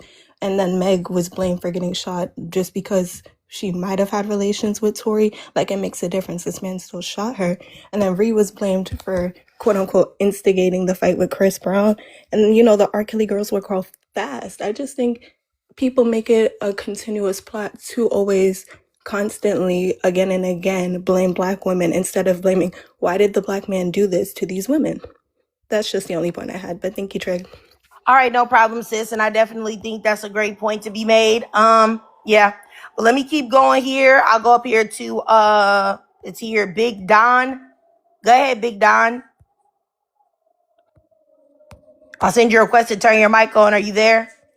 Yeah, I'm here. You hear me? Yes, sir. Okay, good morning. So I see the prompt that's on the screen. So I just want to see. I'm a black man, I'm a black American man. So one thing I would like to make clear is that different ethnicities of black men have different rates of abuse towards women. My stepfather Nigerian, but my real father black American, mother black American. So I've been around a lot of, Caribbeans and Africans. I've seen Do you the have any different. stats to prove that?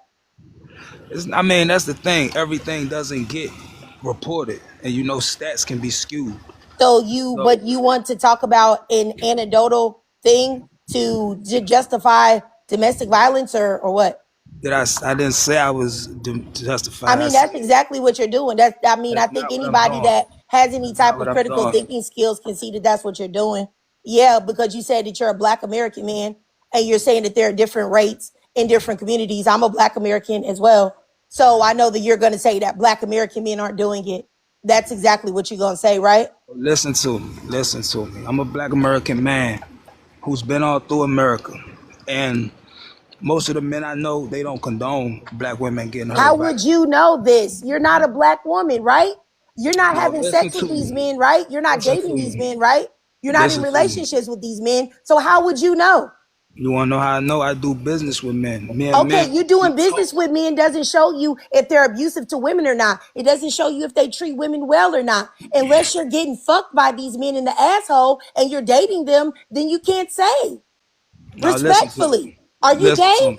Are you Listen gay? to me. No, listen to me. Are you gay? You Do you see, like you men? you doing a lot No, of I'm not going projection. anywhere. Do you You like doing a men? lot Yes of or no? projection. So I guess you're saying you don't like men, which is fine. I'm not Listen saying that to you're me. gay. I'm asking you for clarification because if you're not in relationships with men, how would you know how they treat people in a romantic situation? And if you're not a Because woman, how would you know how they treat women behind closed doors? You wouldn't know that, right? listen to me. Listen to me. Okay, so your point is that black women abuse. I mean that black men abuse black women, right? It's not my point. It's a stat. It's a verified fact. Okay, I got a question for you. So why are you specifically pointing out black men and not pointing out the white T men? I'm specifically pointing out black men because black men do it the most. Because black women are the ones with black men the majority of the time. Okay, I When got a a black question woman, for you. wait a minute, I got a when a question for black you. woman undergoes black femicide, 97 to 98% of the time, she's unalived by a black man. So why I would I got a focus question on the for you. 2% and not focus on the 98?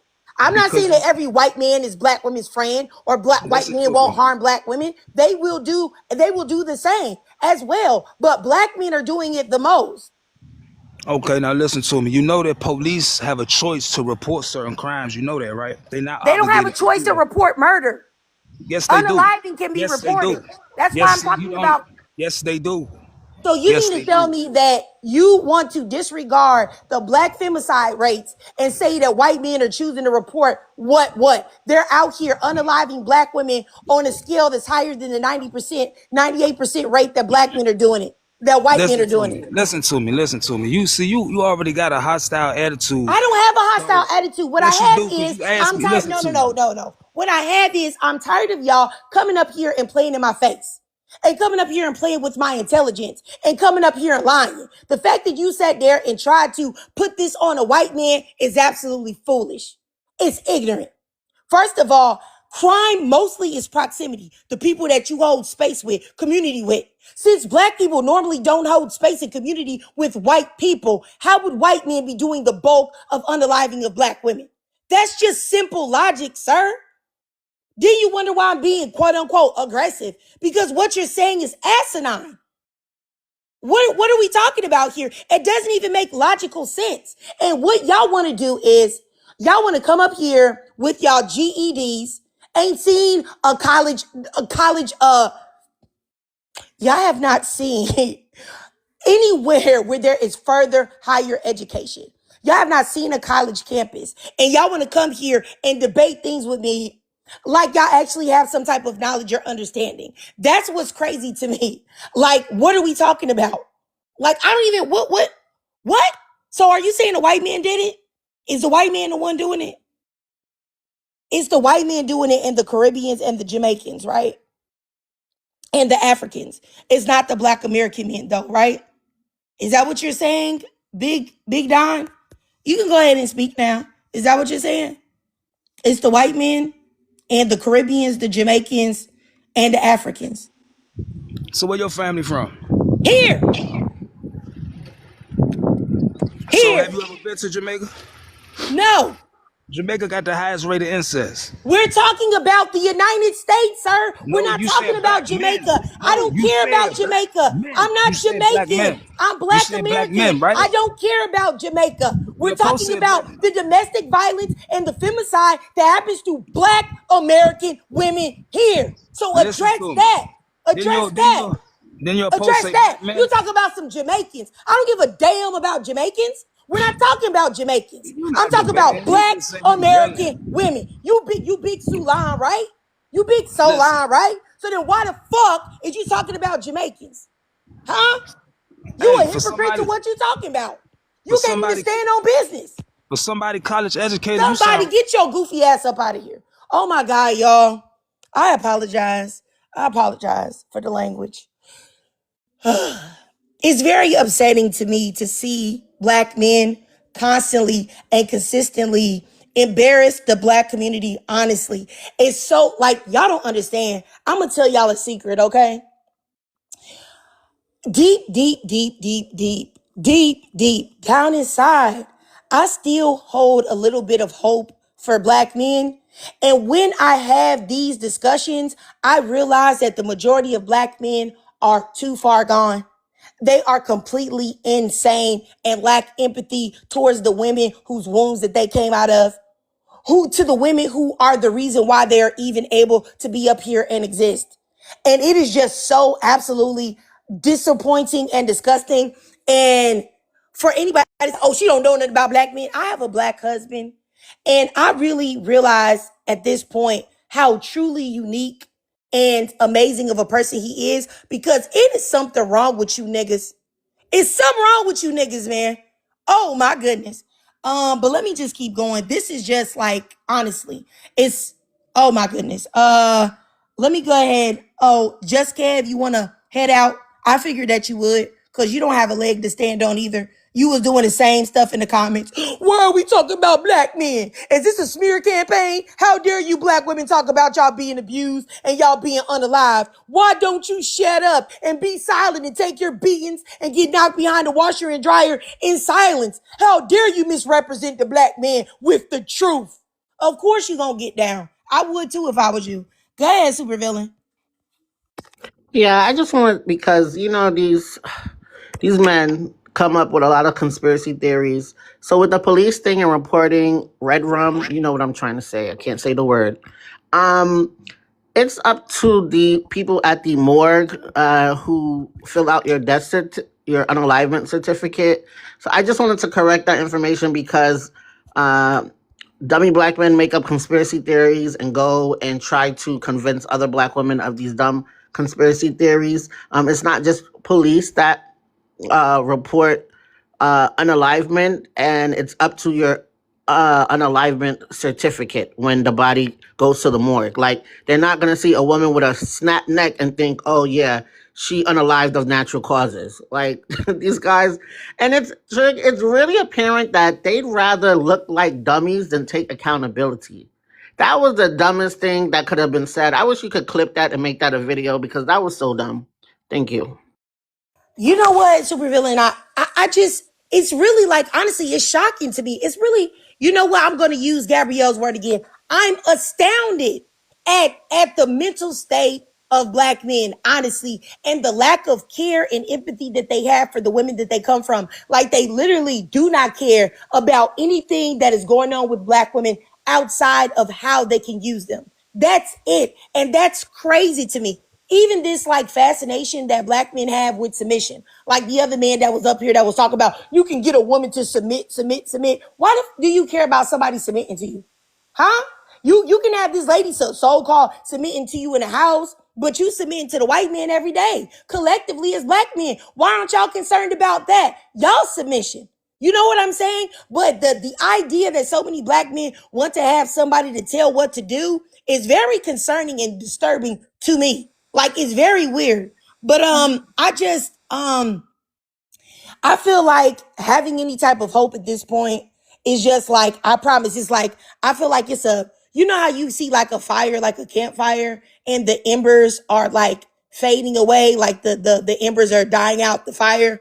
Like, I really feel like that is my hope in the collective of black men ever getting it together. It's just, wow. Let me just keep going here. Let me go over here to Cheska. Go ahead, Cheska. Hi, thanks for having me back. Triggered. Um, in reference to the prompts, why are black men more likely to abuse and unalive black women? It's because of their fragile egos. Like, I just had at my job someone, literally a black male, try to square up with me and fight me at my job because I did a hand motion to him because he interrupted me in something that was super important. I said nothing to him.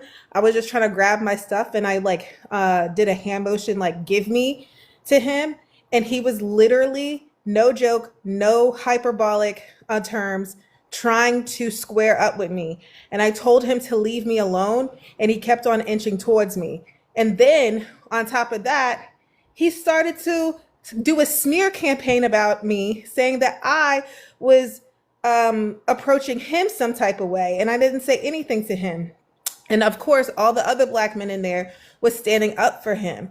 And all of that could have been evaded if he didn't have a fragile ego. Because he was like, man, I'm older than you. Why would you ever do this? And he's a foot shorter than me too. So he has ego issues. It's their fragile egos that is going to be the unalivement of them, not in a, maybe in a physical sense too, but also in a mental, spiritual, emotional sense. And it's like, I mean, I've only been unalive for a little bit, but I've seen the men that have come over here. They are very emotional. I call it emotional unhinged. They're emotionally unhinged and they refuse to get any help. And it's sad, but it's also dangerous for us black women because they just take out all their anger. Oh, this is also the same black man that said it was okay for a white dude to call in the hard R. But anywho, I digress on that. But no, I kind of don't, because they will be so quick to fight and so quick to physically harm black women, but then they will take brow beatings from other people, other genders, or non-black women and men, and they'll smile about it. They'll say it's not big of a deal. But let a black woman look at them in the wrong way, and they're ready to take our lives. It's ridiculous. I'm so done with black women not being acknowledged as humans. I really am.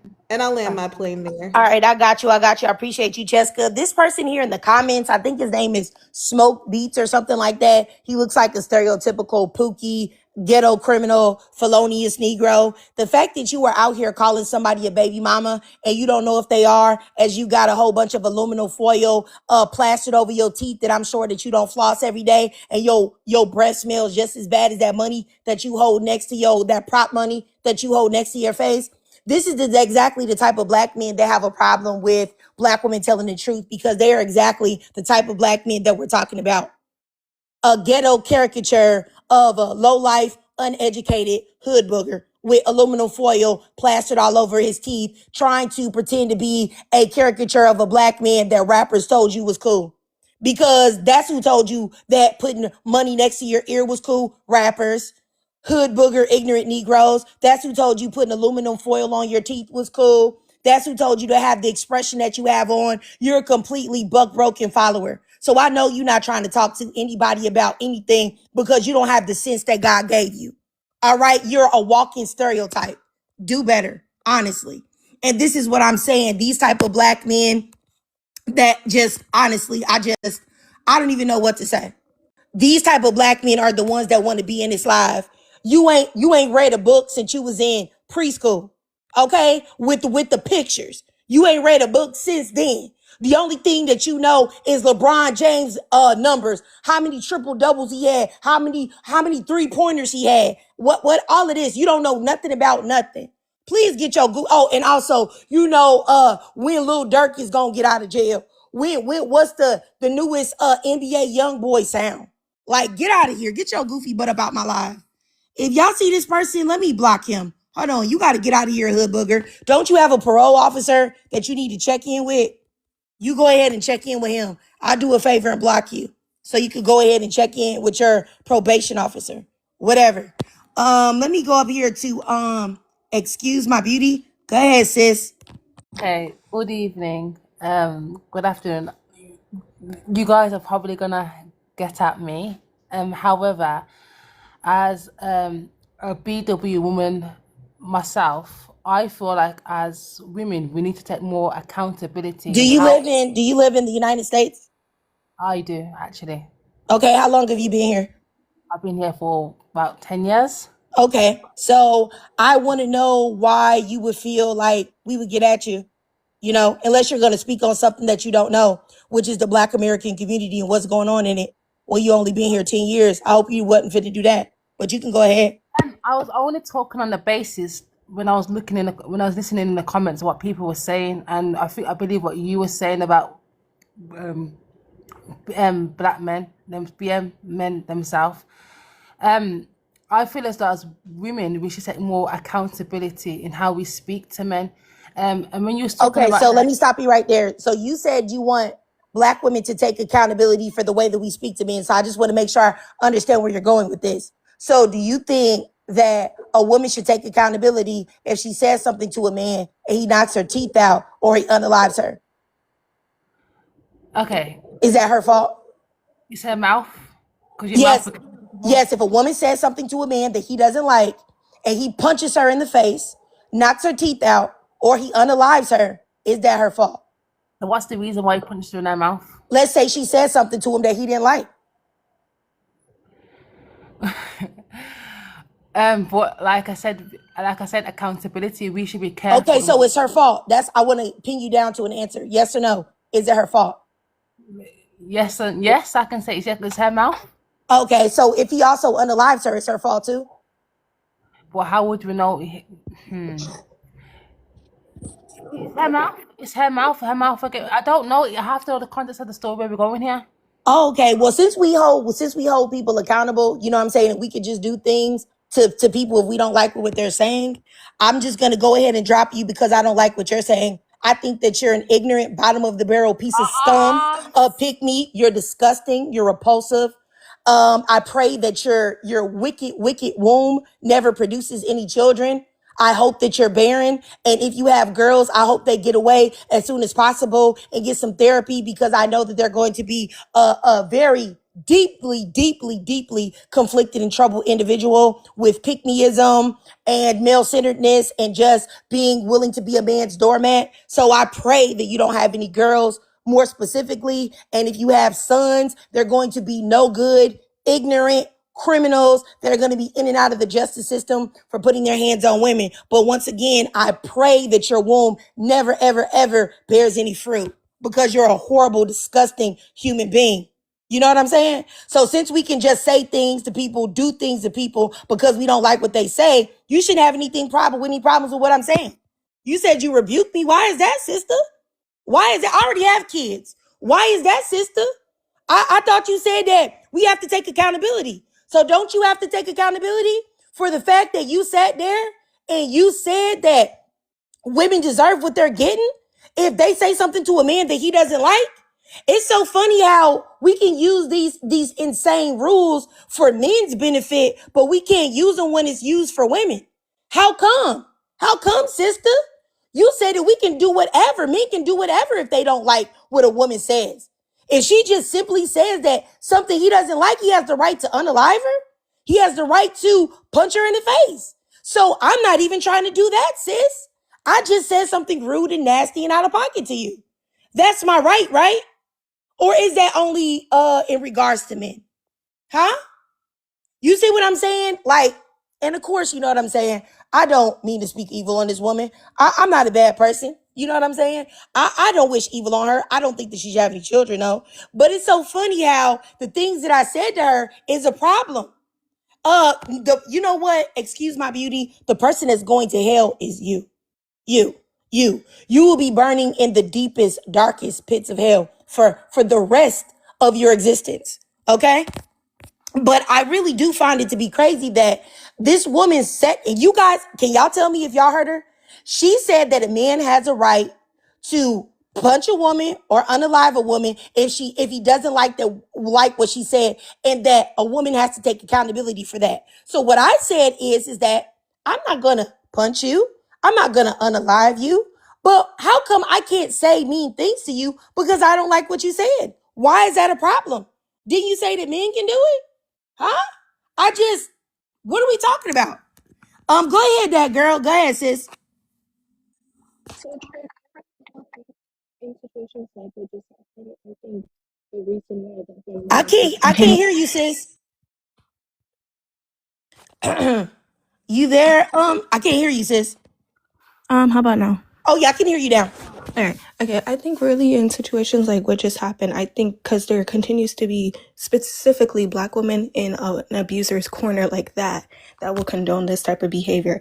That's why Black men will continue to do what they do to Black women, because they always know there's a rally of other Black women supporting them. That's really what I think happens in situations like this. All right, I got you. That girl. You know what? There are a lot of Black women that are truly lost and delusional. And like, I don't even want to use delusional, because I think it's more than that. I think that Excuse My Beauty is a woman that has internalized the way that the world feels about Black women. So she feels like Black women don't deserve any type of autonomy, that people can treat Black women even worse than they treat animals. Because I can guarantee you, if I came up here and I talked about, I have a dog, right? I have a mini Schnoodle. She's only like 7 or 8 pounds. Now, sometimes she chews on her bed, and you know what I'm saying? And I'll be like, hey, why are you chewing on your bed? I just bought her a new bed not too long ago, and she's chewing on that one too, right? Now, if I was to come up here and say that when my dog does something that I don't like, I kick her in the face, I stomp on her, I punch her, I withhold food from her, people would be like, oh my goodness, you can't do that just because she's doing something that you don't like. You don't treat a dog like that. But however, you can have a Black woman come up here and say that you can treat a Black woman even worse than an animal, right? Because the world would be up in arms if I did that to my animal. But you feel like you can treat a Black woman worse than that, and you're actually a Black woman? That's actually insane. insane. And that rhetoric is so harmful to Black women. It's so violent. And what's crazy is that she can say those violent, harmful things, but when somebody says something about her miserable, wicked womb, then it's a problem. Now, oh, you got to go to hell. You gonna burn in hell. Oh my gosh. Oh, I rebuke you. I rebuke you. You should be rebuking yourself. You should go look in the mirror and rebuke yourself because you're the problem. Like you can't even see the sarcasm, probably because you know that it really should apply to you. But y'all get what I'm saying. Let me just keep going. This is so disappointing. And this is another reason why I feel like Black women will never be able to get where they need to go, because as many of us as many as there are Black women that actually really want to see Black women protected, there are lost, disgusting, evil, demonic women, like, excuse my beauty, that don't want that. They want you in chains. They want you in servitude. They want you being a man's doormat because that's all that they know. That's all that they know. They've never had a man look at them and value them. They've never been treated properly and correctly. So what they want is their existence to be yours. And that is completely and utterly demonic. And I come to serve. I'm gonna bring you up here because I already know you about to get dropped soon. But I'm about to block. Excuse my beauty. Hold on, let me screenshot you too. Hello? Sorry. Hello? Yeah, I'm on the live. Hold on. Hello, can you guys hear me? It's not your time yet. Go ahead. What's your name, Miss Wonderful? Go ahead, Miss Wonderful. Let me start your timer. Go ahead, sis. Hey, how you doing? Good morning. Hey. I just want to say you deserve your flowers. As a 50-year-old woman who's seen so much and have seen enough, you deserve your flowers for just being up here. This is a very brave thing. And I would also like to say, keep in mind all the children that they've unalived, their own children, because they didn't want to pay child support or something like that. We're not even like, not even the women, it's the children too. They don't care about anyone but themselves. And I'm glad that you're up here speaking about it. And I'm glad that somebody is, they're actually hearing this. I know they're putting their fingers in their ears and probably like la la la la, and it's okay. But somebody is up here doing the work. And I just wanted to say that I appreciate you, and I'll land my plane.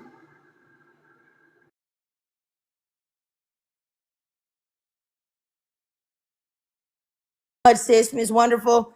It is pretty rough to do this because it's like you would think that you wouldn't get pushback for things like this, but yeah, let me keep going. But I appreciate you, sis. Thank you so much.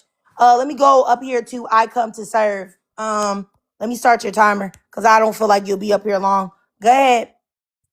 All right, no problem. Hi everyone. Hi sisters. I'm not gonna be long anyway, like you said. But all I wanted to say is that I've got a son, and I've always raised him that no one's responsible for his actions apart from himself. And if he's upset or someone says something that he doesn't like, he's got two options. He either says something back or he walks away. But he's got no right to put his hands on anyone. And I don't really know what to say for any man who calls someone their woman and then beats on them and puts their hands on them and unalives them. I don't really know what to call those kind of people, because you can't love someone and want to take their life at the same time. It doesn't make no sense. So for anyone that's been through that, all I could do really is just hope that God gives you a lot of peace and you find that place where you can forgive that person and move on without them, because that's a person who's truly, I guess, bitter inside and full of evil. If you can, because only God's got a right to take anyone's life. I don't see any human on earth having that right. And people that do that, I feel like there's a special place in hell for them. That's all I was going to say, really. So for any of you sisters that have been in them situations where a man has put his hands on you physically and abused you, I hope God gives you peace, and I hope God deals with that person. That's it, really. And I wish you a good life, and God bless. All right, thank you so much. I appreciate you, sir.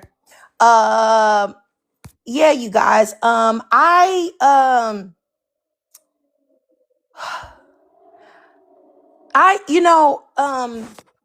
I tell y'all something? For the ladies, I'm used to having the discussions about like domestic violence and stuff like that and black femicide and things. And like, you know, men coming up and throwing it off and stuff like that. But I do find myself like truly, truly, truly affected when there are women, you know what I'm saying, that are so like mentally broken to the point to where they actually believe that like a woman can say something to a man and he has the right to put his hands on her or to abuse her. And I've always wondered why like these things don't apply in reverse when it comes to men. Like, you know how when you hear like of a woman that's been unfaithful to a man, or she's told a man no or something like that, how all the men will advocate like, oh, well, he unalived her, he beat on her because she said no, or she didn't want to be with him, or whatever, she cheated on him. Those are all, you know, reasonable responses. But how come this is never in reverse?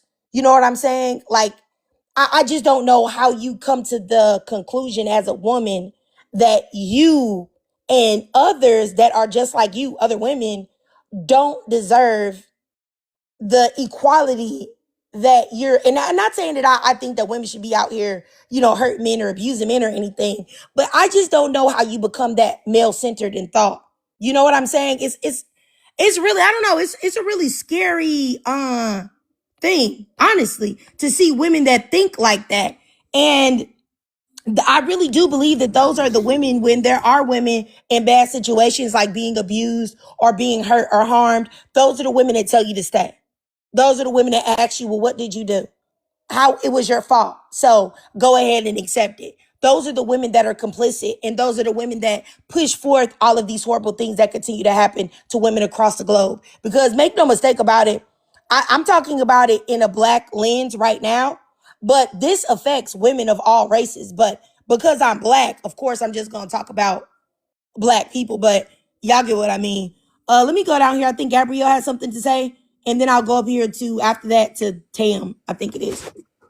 Yeah, no, thank you. I definitely do have a theory about what you were saying about like the male-centered women, like the woman who came up here and was justifying femicide and domestic abuse. I think, I don't know why, but it just seems like when there are male abusers in almost every single case, there are almost always pick me women who are enabling them, who are, you know, telling them that there's nothing wrong with them mistreating women. With Diddy, his mother was out here defending him even after the video that we saw with Cassie.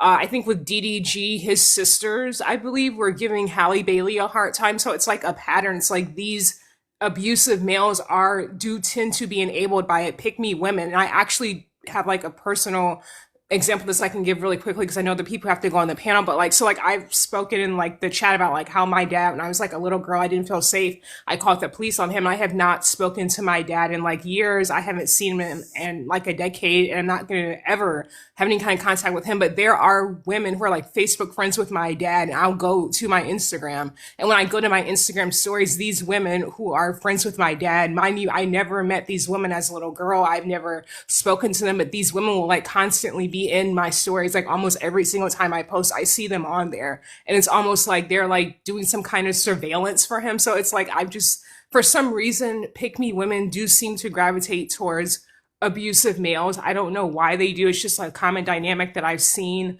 And I think, unfortunately, the woman who was up here who was justifying domestic violence and saying crazy stuff about like, oh, we just need to watch our tone. It's like, no, but she is definitely the kind of woman who would, you know, help an abuser like unalive another woman, or, you know, if her daughter was in a situation, she would choose the man over her own daughter. But that's just what I think. It's a really common pattern that I've noticed. And that's why I've said in so many of your other lives, I do not think pick me women or male-centered women can be reached at this point in 2025, because the internalized misogyny, the animosity towards women, it's so deep seated in them that I just don't think it can be reversed. And yeah, I just want to throw that out there.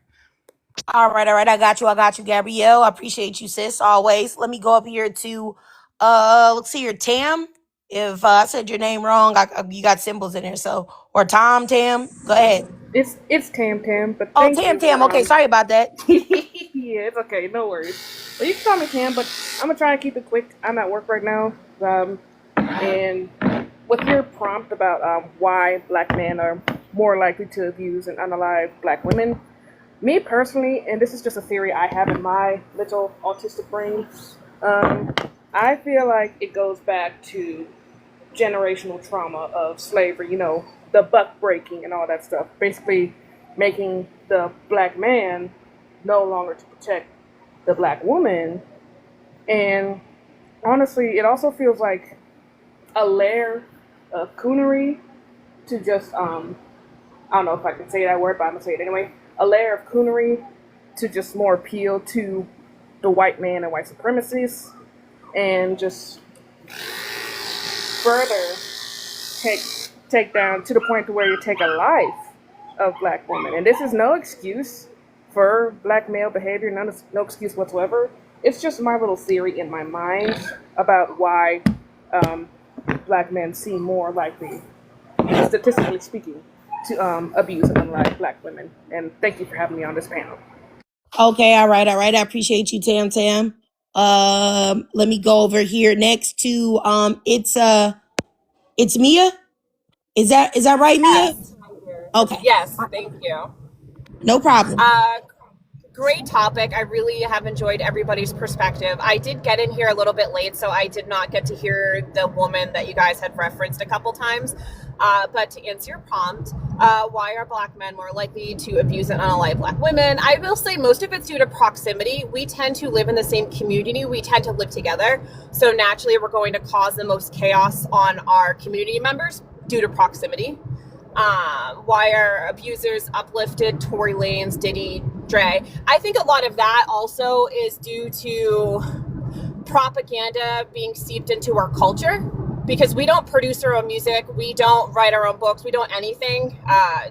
Larger, more elitist corporations do that, and they will only fund certain music, they will only provide certain things, and now we're 2 to 3 generations into crappy music and crappy television. I mean, we don't even own BET. That's owned by small hat people. That was sold back in 2005. And if you look to what I watched in the 90s and late 80s growing up to what people are watching now when it comes to black entertainment television, it's vastly different. So I think now it's to the point where it's like seeded into our culture. And that is all that they're uplifting. And now it's all that young people are seeing. And to answer the last one, can accepting abuse be viewed as pick-me-ism? Yes, I would definitely say it is. But I say this is one of those topics where I find a lot of people that are pick-me's are academically illiterate. Because so many people don't understand the science tells us that women that suffer traumatic events, it literally changes their brain chemistry. We can see it on brain scans that there's literal science behind it. And so many people still try to say it's a choice, you gotta do this, you gotta do that, blah, blah, blah. And most people don't realize the most deadly time when it comes to a woman is when she's leaving the situation. Leaving. So when women do the right thing, that is when they end up losing their lives. So it's almost like a catch-22. It's like you're damned if you do and you're damned if you don't. And the science, psychology, sociology all tells us this, but I feel like the people that try to have opposing opinions on it are just academically illiterate, and we'll never break through to them. And I'll land with that. Okay, all right. So these are the questions that I have for you, because you seeing as though you're a black woman, I feel like we can actually have the conversation, the first thing that you addressed, I took notes on what you said. Like you mentioned like black men and the music and stuff like that. Well, no, actually that's not what you mentioned. The first thing you mentioned was proximity. So when we talk about proximity and that people are more likely to do things to each other because we're in proximity of each other, that is true. But I oftentimes feel like when people bring up the issue of proximity, when black women talk about abuse, domestic violence, femicide, and all of that, there's a difference, because black women are 6 times more likely to be unalived by a black man than a white woman is to be by a white man. So there is not just the issue of proximity. There's an issue as to the fact that it happens more in the black community. There is a more aggressive stance, a more black men more being willing to unalive a black woman that happens in our community than opposed to others, specifically in the United States.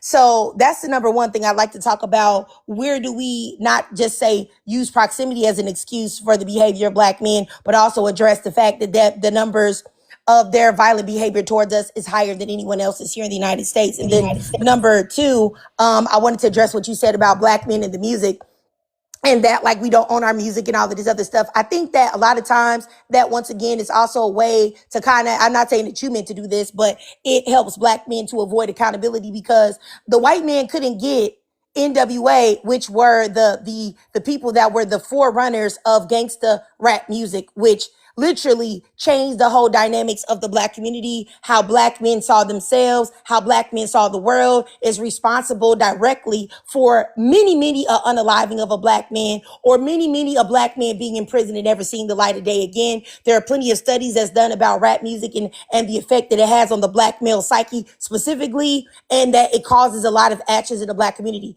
These black men, Dr. Dre, Eazy-E, Ice Cube, MC Ren, all of them could have said no. I'm not going to make this music and ruin the black community. I don't care what money you're offering me. I don't care what you're doing. And I think a lot of times we act like black men didn't have the wherewithal to say no. We say, oh, well, they were poor. So what? There are plenty of people that have been poor that have chosen to keep their standards intact. You know, because what's to stop when someone says, hey, here, I'll offer you $1 million for your daughter. Oh, my daughter's 6 years old. Are you crazy? I would never sell my child. What's the difference between a woman that would accept $1 million and a woman that would not? Morals at the end of the day is the reason behind one woman saying yes and one woman saying no. So I think we forget the fact that black men had the opportunity to say no, but they didn't. They sold out the black community. So this is all a demon or a system of their own making, because they couldn't have got anywhere. White men couldn't have got anywhere if black men didn't give them the keys. So that's number two. And, you know, when you mention like, you know, culture and all of that, well, I think somebody mentioned that in the comments, but, why is it though? Are we thinking that the hatred and the devaluing of black women publicly is black culture? Why is that? Who is pushing that narrative? I don't believe that it's black women, because why would black women collectively push forth their own devaluation? It's black men that push that. And I think a lot of times it's difficult to swallow this, because you may have a black father that's not like that.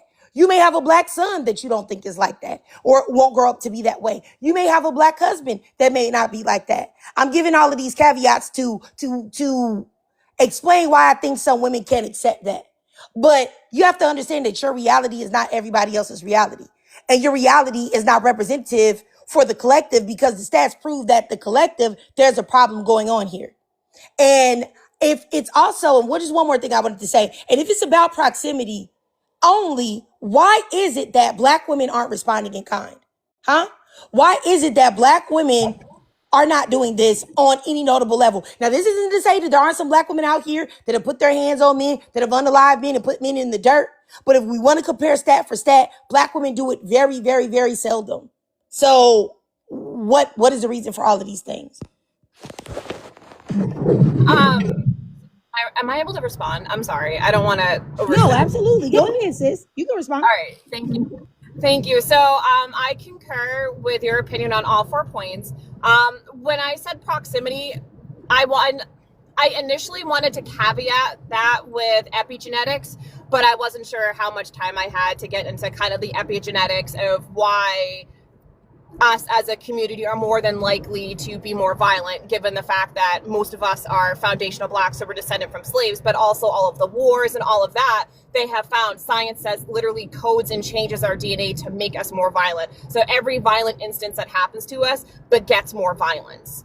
And we've obviously, as a community wide, and we're descendants of extremely violent circumstances. I'm sorry, sis. I just want to interject one more time real quick, because you mentioned epigenetics, and then you mentioned that us being predisposed to be more violent because of epigenetics. I just wanted to say that for black women, that is not the truth. Black women are not doing that. Black women are not more violent. Black women they are incarcerated even less than white women here in the United States. So we're not more violent. These are black men that are doing that. And if you address the fact that if black women undergo, or what's the past tense of that? Black women, we have undergone way more in slavery.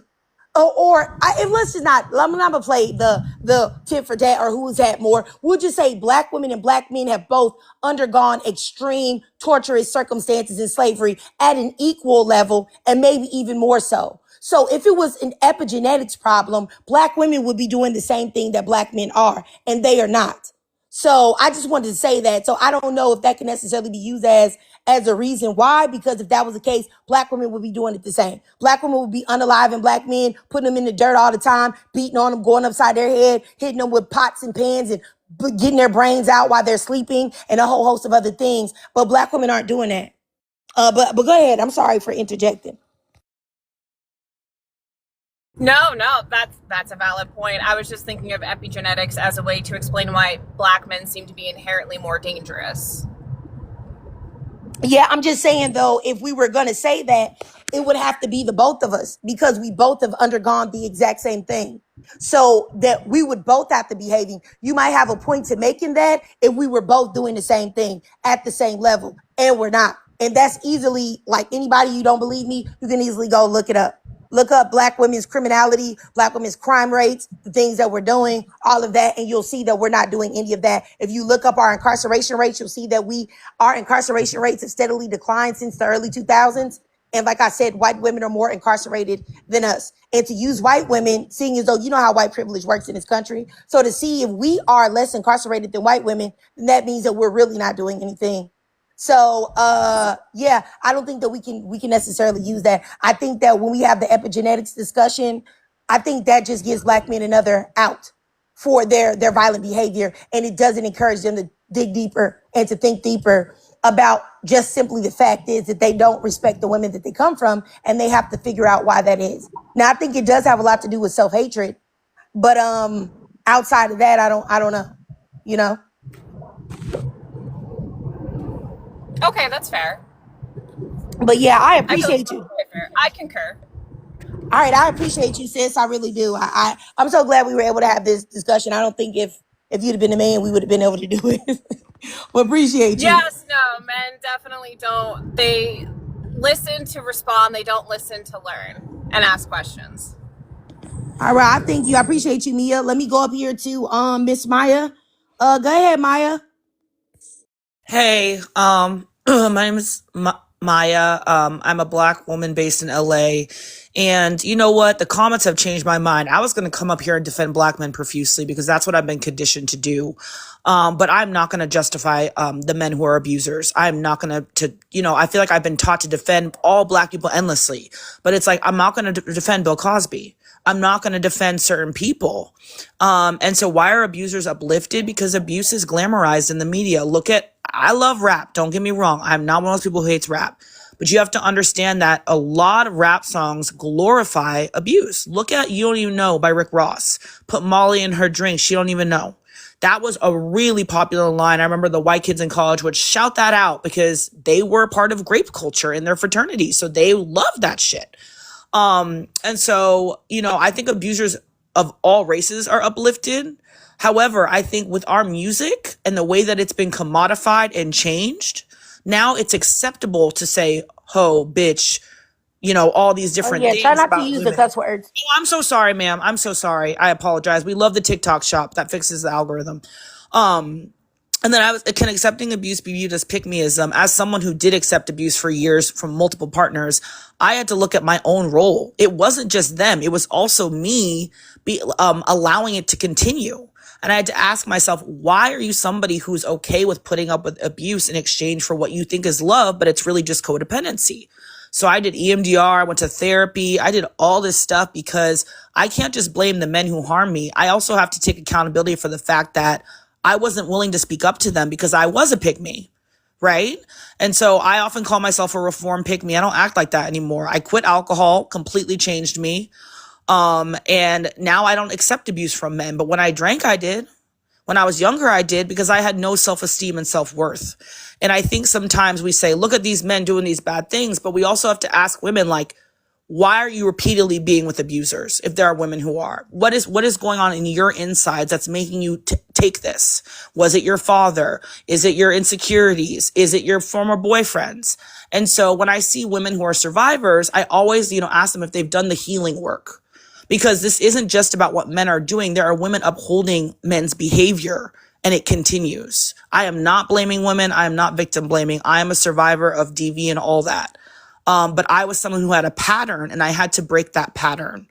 And I think I've gotten really upset on panels and people said that to me. But now that I'm done more therapy, I've realized that like I have a tendency to be attracted to abusive men and I have to address why in order to prevent it from happening again. That's it. Okay. I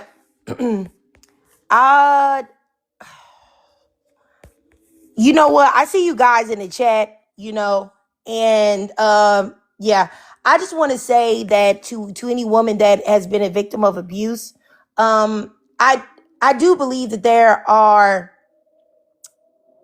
I'll just say that if you're a victim of abuse, I don't look at you as a person um that you're to blame. That's something that you need to think about. There's something wrong with that man. You know what I'm saying?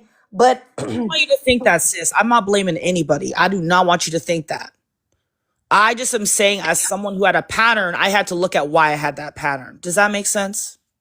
no, I totally get what you're saying. I just wanted people to know that I think that the topic of women and their relationship to abuse, or I wouldn't even say abuse, I'll just say repeated abuse, because I think any woman could possibly run across a man that is abusive. Period. That's easy to do.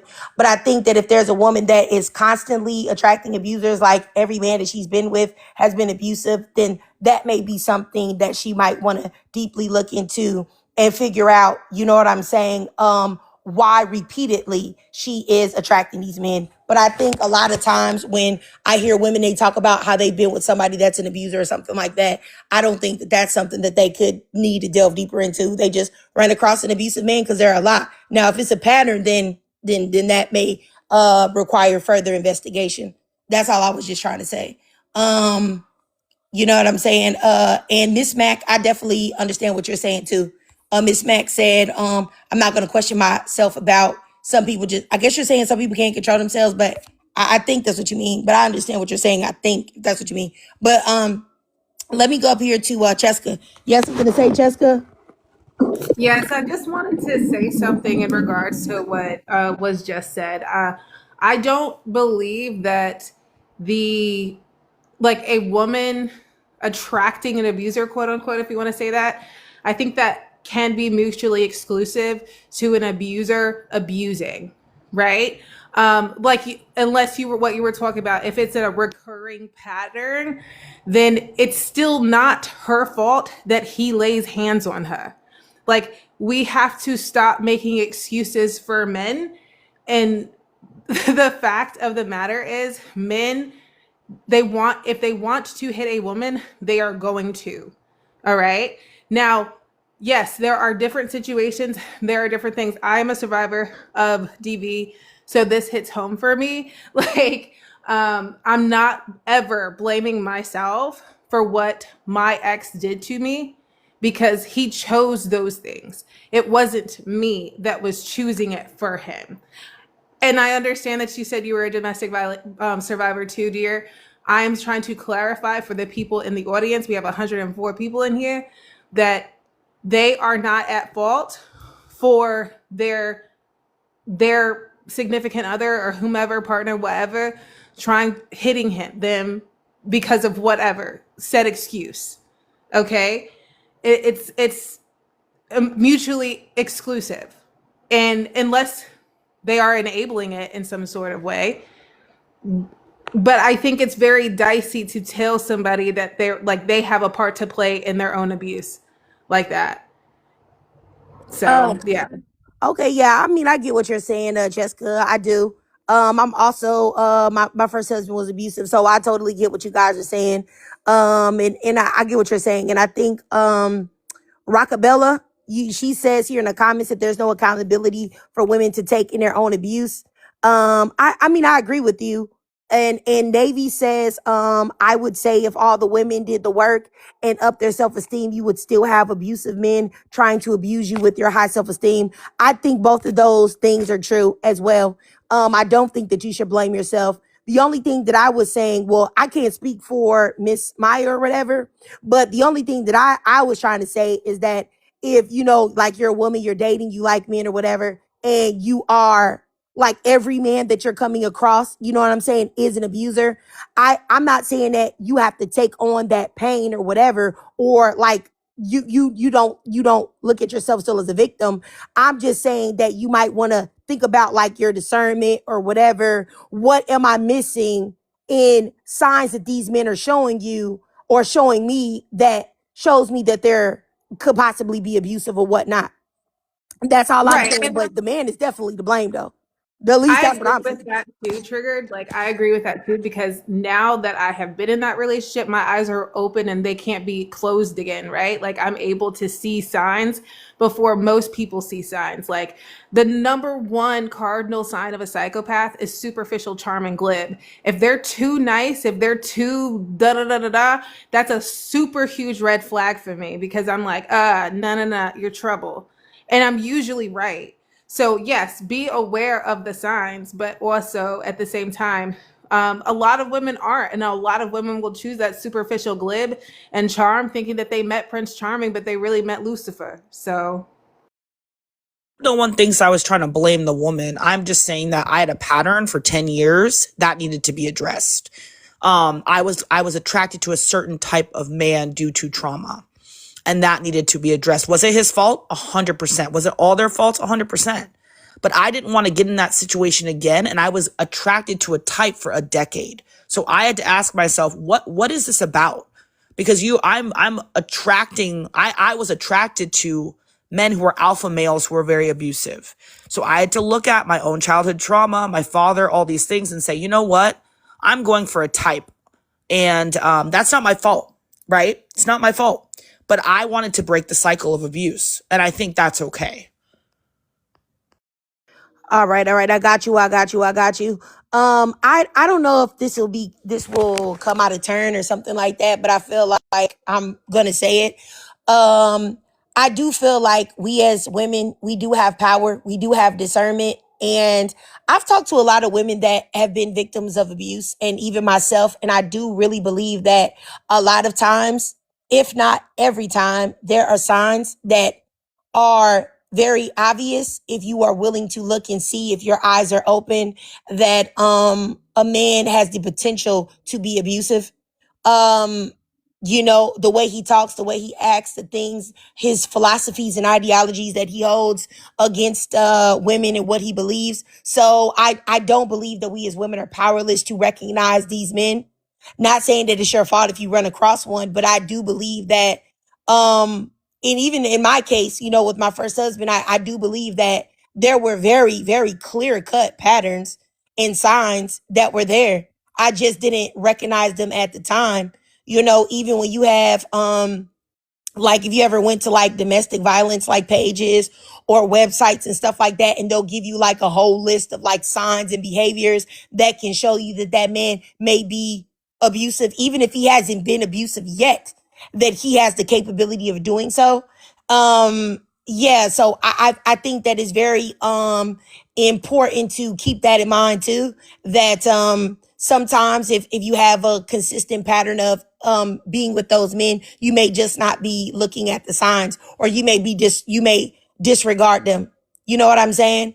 It's simply put, like if a man just says, oh, like if you ask a man, like, would he ever hit a woman? And he tells you, well, what did she do? Like I've heard women tell me that a man has answered that question, like, what does she do? And they still move forward with the relationship. Like that right there is an indicator that he gonna punch you in your mouth eventually. You know what I'm saying? So, and that's just a small sign, but I'm just saying, like, you know what I'm saying? Um, Yes, Navy says the only thing a woman can do is try to leave as soon as you can. Most women will encounter an abuser, and that's my point. Most women may encounter an abuser, but if you look at the signs that are more than likely very clearly there, you may be able to avoid them. And of course, hindsight is 2020. And of course, I'm saying that I've experienced abuse as well. But if I am able to look inside myself, I can tell you that I saw signs previously that if I had actually looked at those and said, "Oh, yeah, okay," I wouldn't have been in the situation that I was in. But I'm not trying to blame nobody. It's still not your fault. Because just because you didn't look at the signs, that doesn't give a man a right to put his hands on you or to do something to you. Like, it's still wrong. It's still bad. It's still horrible. That man still is the worst of the worst. It's not your fault. So I just want, I don't want anybody to think that that's what I'm doing in that particular, I'm not trying to blame anyone. Yeah, you guys. But yeah, I just want to say, this was, a very honestly draining topic today. And it's not draining for the fact that everybody is talking about their, abuse and things that they've experienced or whatever. And I definitely agree with Diva Outside as well. Diva Outside said if men were better human beings, we wouldn't have to worry about attracting these types. I mean, you're right. You're right. I mean, I'm not saying that y'all are wrong either. And y'all saying that, you're absolutely correct. For sure. But anyway, I just, like I said, this particular topic today was rather draining because of the men that came in. You know what I'm saying? Like, I honestly, because it's just like, it's like, that men are a certain type of way, right? Or a lot of men can be a certain type of way, but then just to see it like live action in your face over and over and over and over again, it's just very disgusting.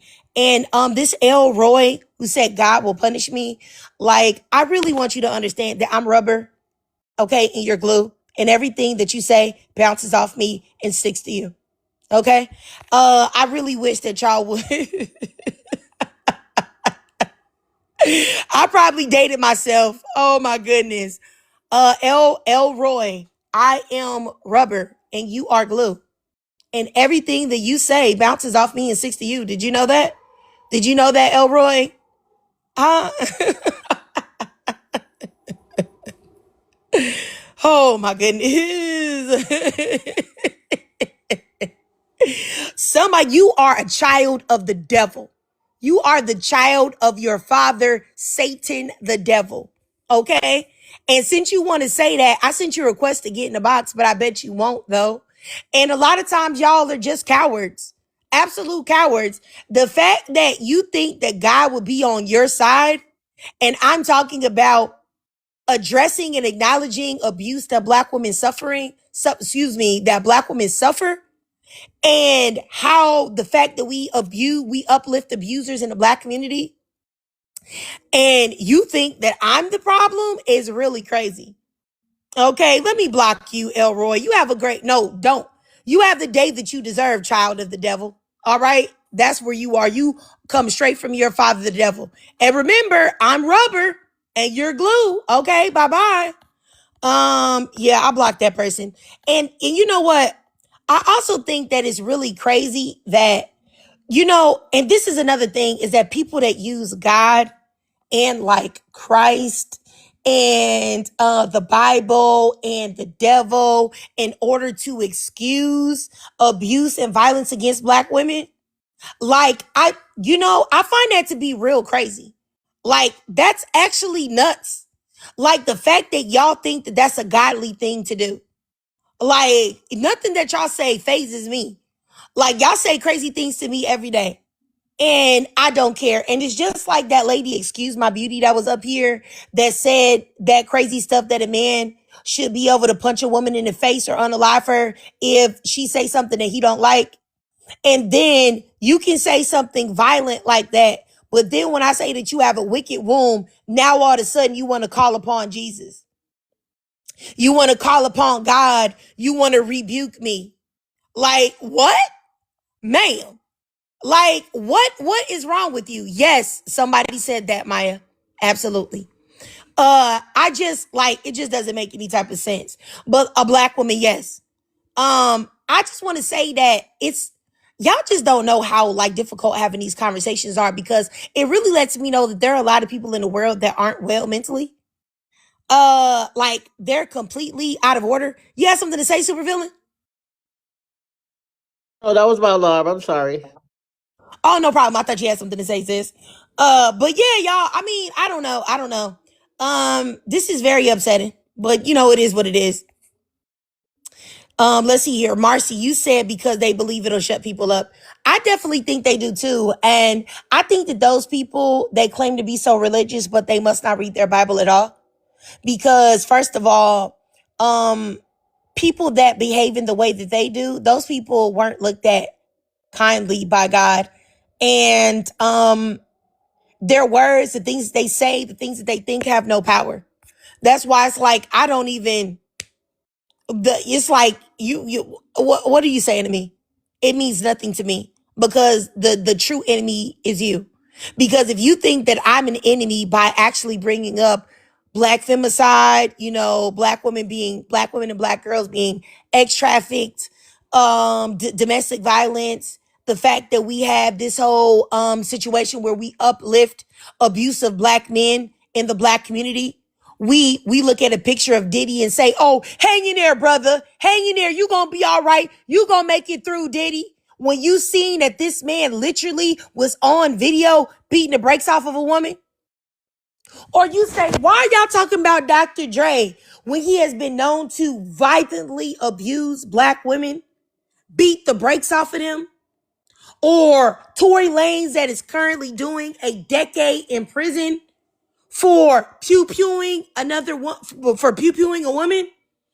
And we have this issue. Like, it's just crazy. Like, honestly, it's ridiculous. It's nuts. Joelle, you said black women are unaliving. Please, you know what? Drop your stats. Because I can tell you if we go stat for stat, who's really unaliving the black community. Huh? Go ahead, Kelly. This reminds me of that felon conversation that you had. You said we shouldn't date felons, and then they were like, "But I'm a felon, so you should give felons a chance." And it's like they say pick better, then you get mad when you say don't date felons, even though you didn't put a race on it. And then they're like, "Well, we're really not doing nothing to y'all, but it's really y'all fault." And it's like, are they okay? That's a serious question. I don't I feel like they're cooked. I feel like that we only have ourselves. And yeah, I don't know. I used to have faith a little bit, but every time I come on this live and you have serious conversations, they just show me like, man, I might as well just go and hang it up. But that's it. And you know what? This is what I am saying. It's very upsetting because, as many, when you come up here, there'll be black men that'll come up and say, "I'm not like that. None of the black men that I know are like that. We all love black women and we treat black women like queens," right? That's what they say. And then when we have lives where we are in proximity to a lot of black men, these type of things happen. You know what I'm saying? And Joelle, you're a liar. I sent you a request to come in the box because I need to hear your voice. Joelle, all the crazy things that you're saying,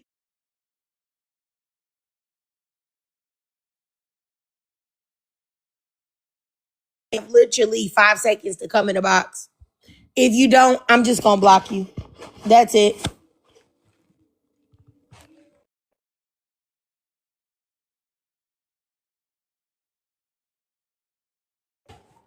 Sorry about that. I'm just waiting. Okay. All right, Joel, you're a liar, and I'm gonna block you. That's why you don't want to come in the box. You're a liar. Of course, you don't depend on stats. You don't depend on stats because you don't want to say anything that's rooted in reality. That's why. When you're outside and you're late at night, if you see a group of black women with bonnets on, or you see a group of pookies that look like you, I can guarantee you that you're definitely scared of the group of pookies, not the black women with the bonnets on. So please stop it. But like I said, I'm gonna block you. Goodbye. I don't have the time for liars, and then liars that can't even be willing to address the lies that they tell. Like, Can I'm I not gonna do that. oh, can I Go say ahead. something real quick about the whole religious aspect about and it kind of ties into with the pick-me-ism about it, because a lot of times in these Christian households, predominantly Christian households, black women are told to like give grace and do forgiveness as Jesus would do, and I put that in air quotes, to give forgiveness. And I feel like that also leads into pick meism as a keeping the abusive man, more or less, because you were I'm conditioned sorry. for. I'm sorry, Tam. I'm sorry. I just gotta address somebody in the comments. Oh no, Divine go on ahead, go Covenant. on ahead. I'm sorry, Divine Covenant, you've left 3 comments. You said, please be kind with your words. Speaking evil is not godly and does not reflect Jesus. Divine Covenant, I would just want you to know that people like yourself that weaponize Jesus and weaponize God against other people to silence them and stop them from speaking out, you're just like the Catholics that have all of those priests in there touching on all of those young boys and then use God to tell these boys to be silent about their abuse and SA. You're just like these other pastors that go over there and touch on the girls and tell them, be quiet. No, you be quiet. You don't want to send that black man, that brother of God, that man of God to jail. Like, that's actually disgusting and repulsive. And the fact that there are people that claim to believe in God, Christ, regardless of what your denomination is absolutely disgusting. You need to be careful with your words because your words are demonic. You are a demon yourself, and you're not a divine covenant. You are a demonic covenant. You have a demonic covenant with Satan. And that's the reason why you have a problem about me speaking up about abuse and femicide that black women and black girls experience, because you are a demon. You are demonic. You are of your father, Satan, the devil. And honestly, you can't I, tell me about Jesus because you don't know him. You don't know him. He is, you know how it says in the Bible that people will come to Jesus and say, oh, look at what about all of these works that I did in your name. And he will tell you, I do not know you. He does not know you. He will tell you that he does not know you. And that's the reason why you decided to say these things, because you want me to be silent. You want to weaponize God. You want to weaponize Christ to silence me. And you will not do that. You will not do that. And these type of false Christians, these type of demonic Christians, because that's what I call them, demonic Christians, cannot be trusted. You are the reason why so many people have a problem with God. How many have a problem with Christ? Because it's so many of you demonic, devilish individuals misrepresenting what God is about. And that's actually so sad and so terrible and so disgusting. And that's the reason why you couldn't even come up here in a box and say it with your chest, because you are a devil. You are a demon. Really, truthfully. I'm going to block you too. Goodbye. Have a great day, and demon. that's the thing. Like, they try and weaponize a religion that was forced onto us first and foremost back in.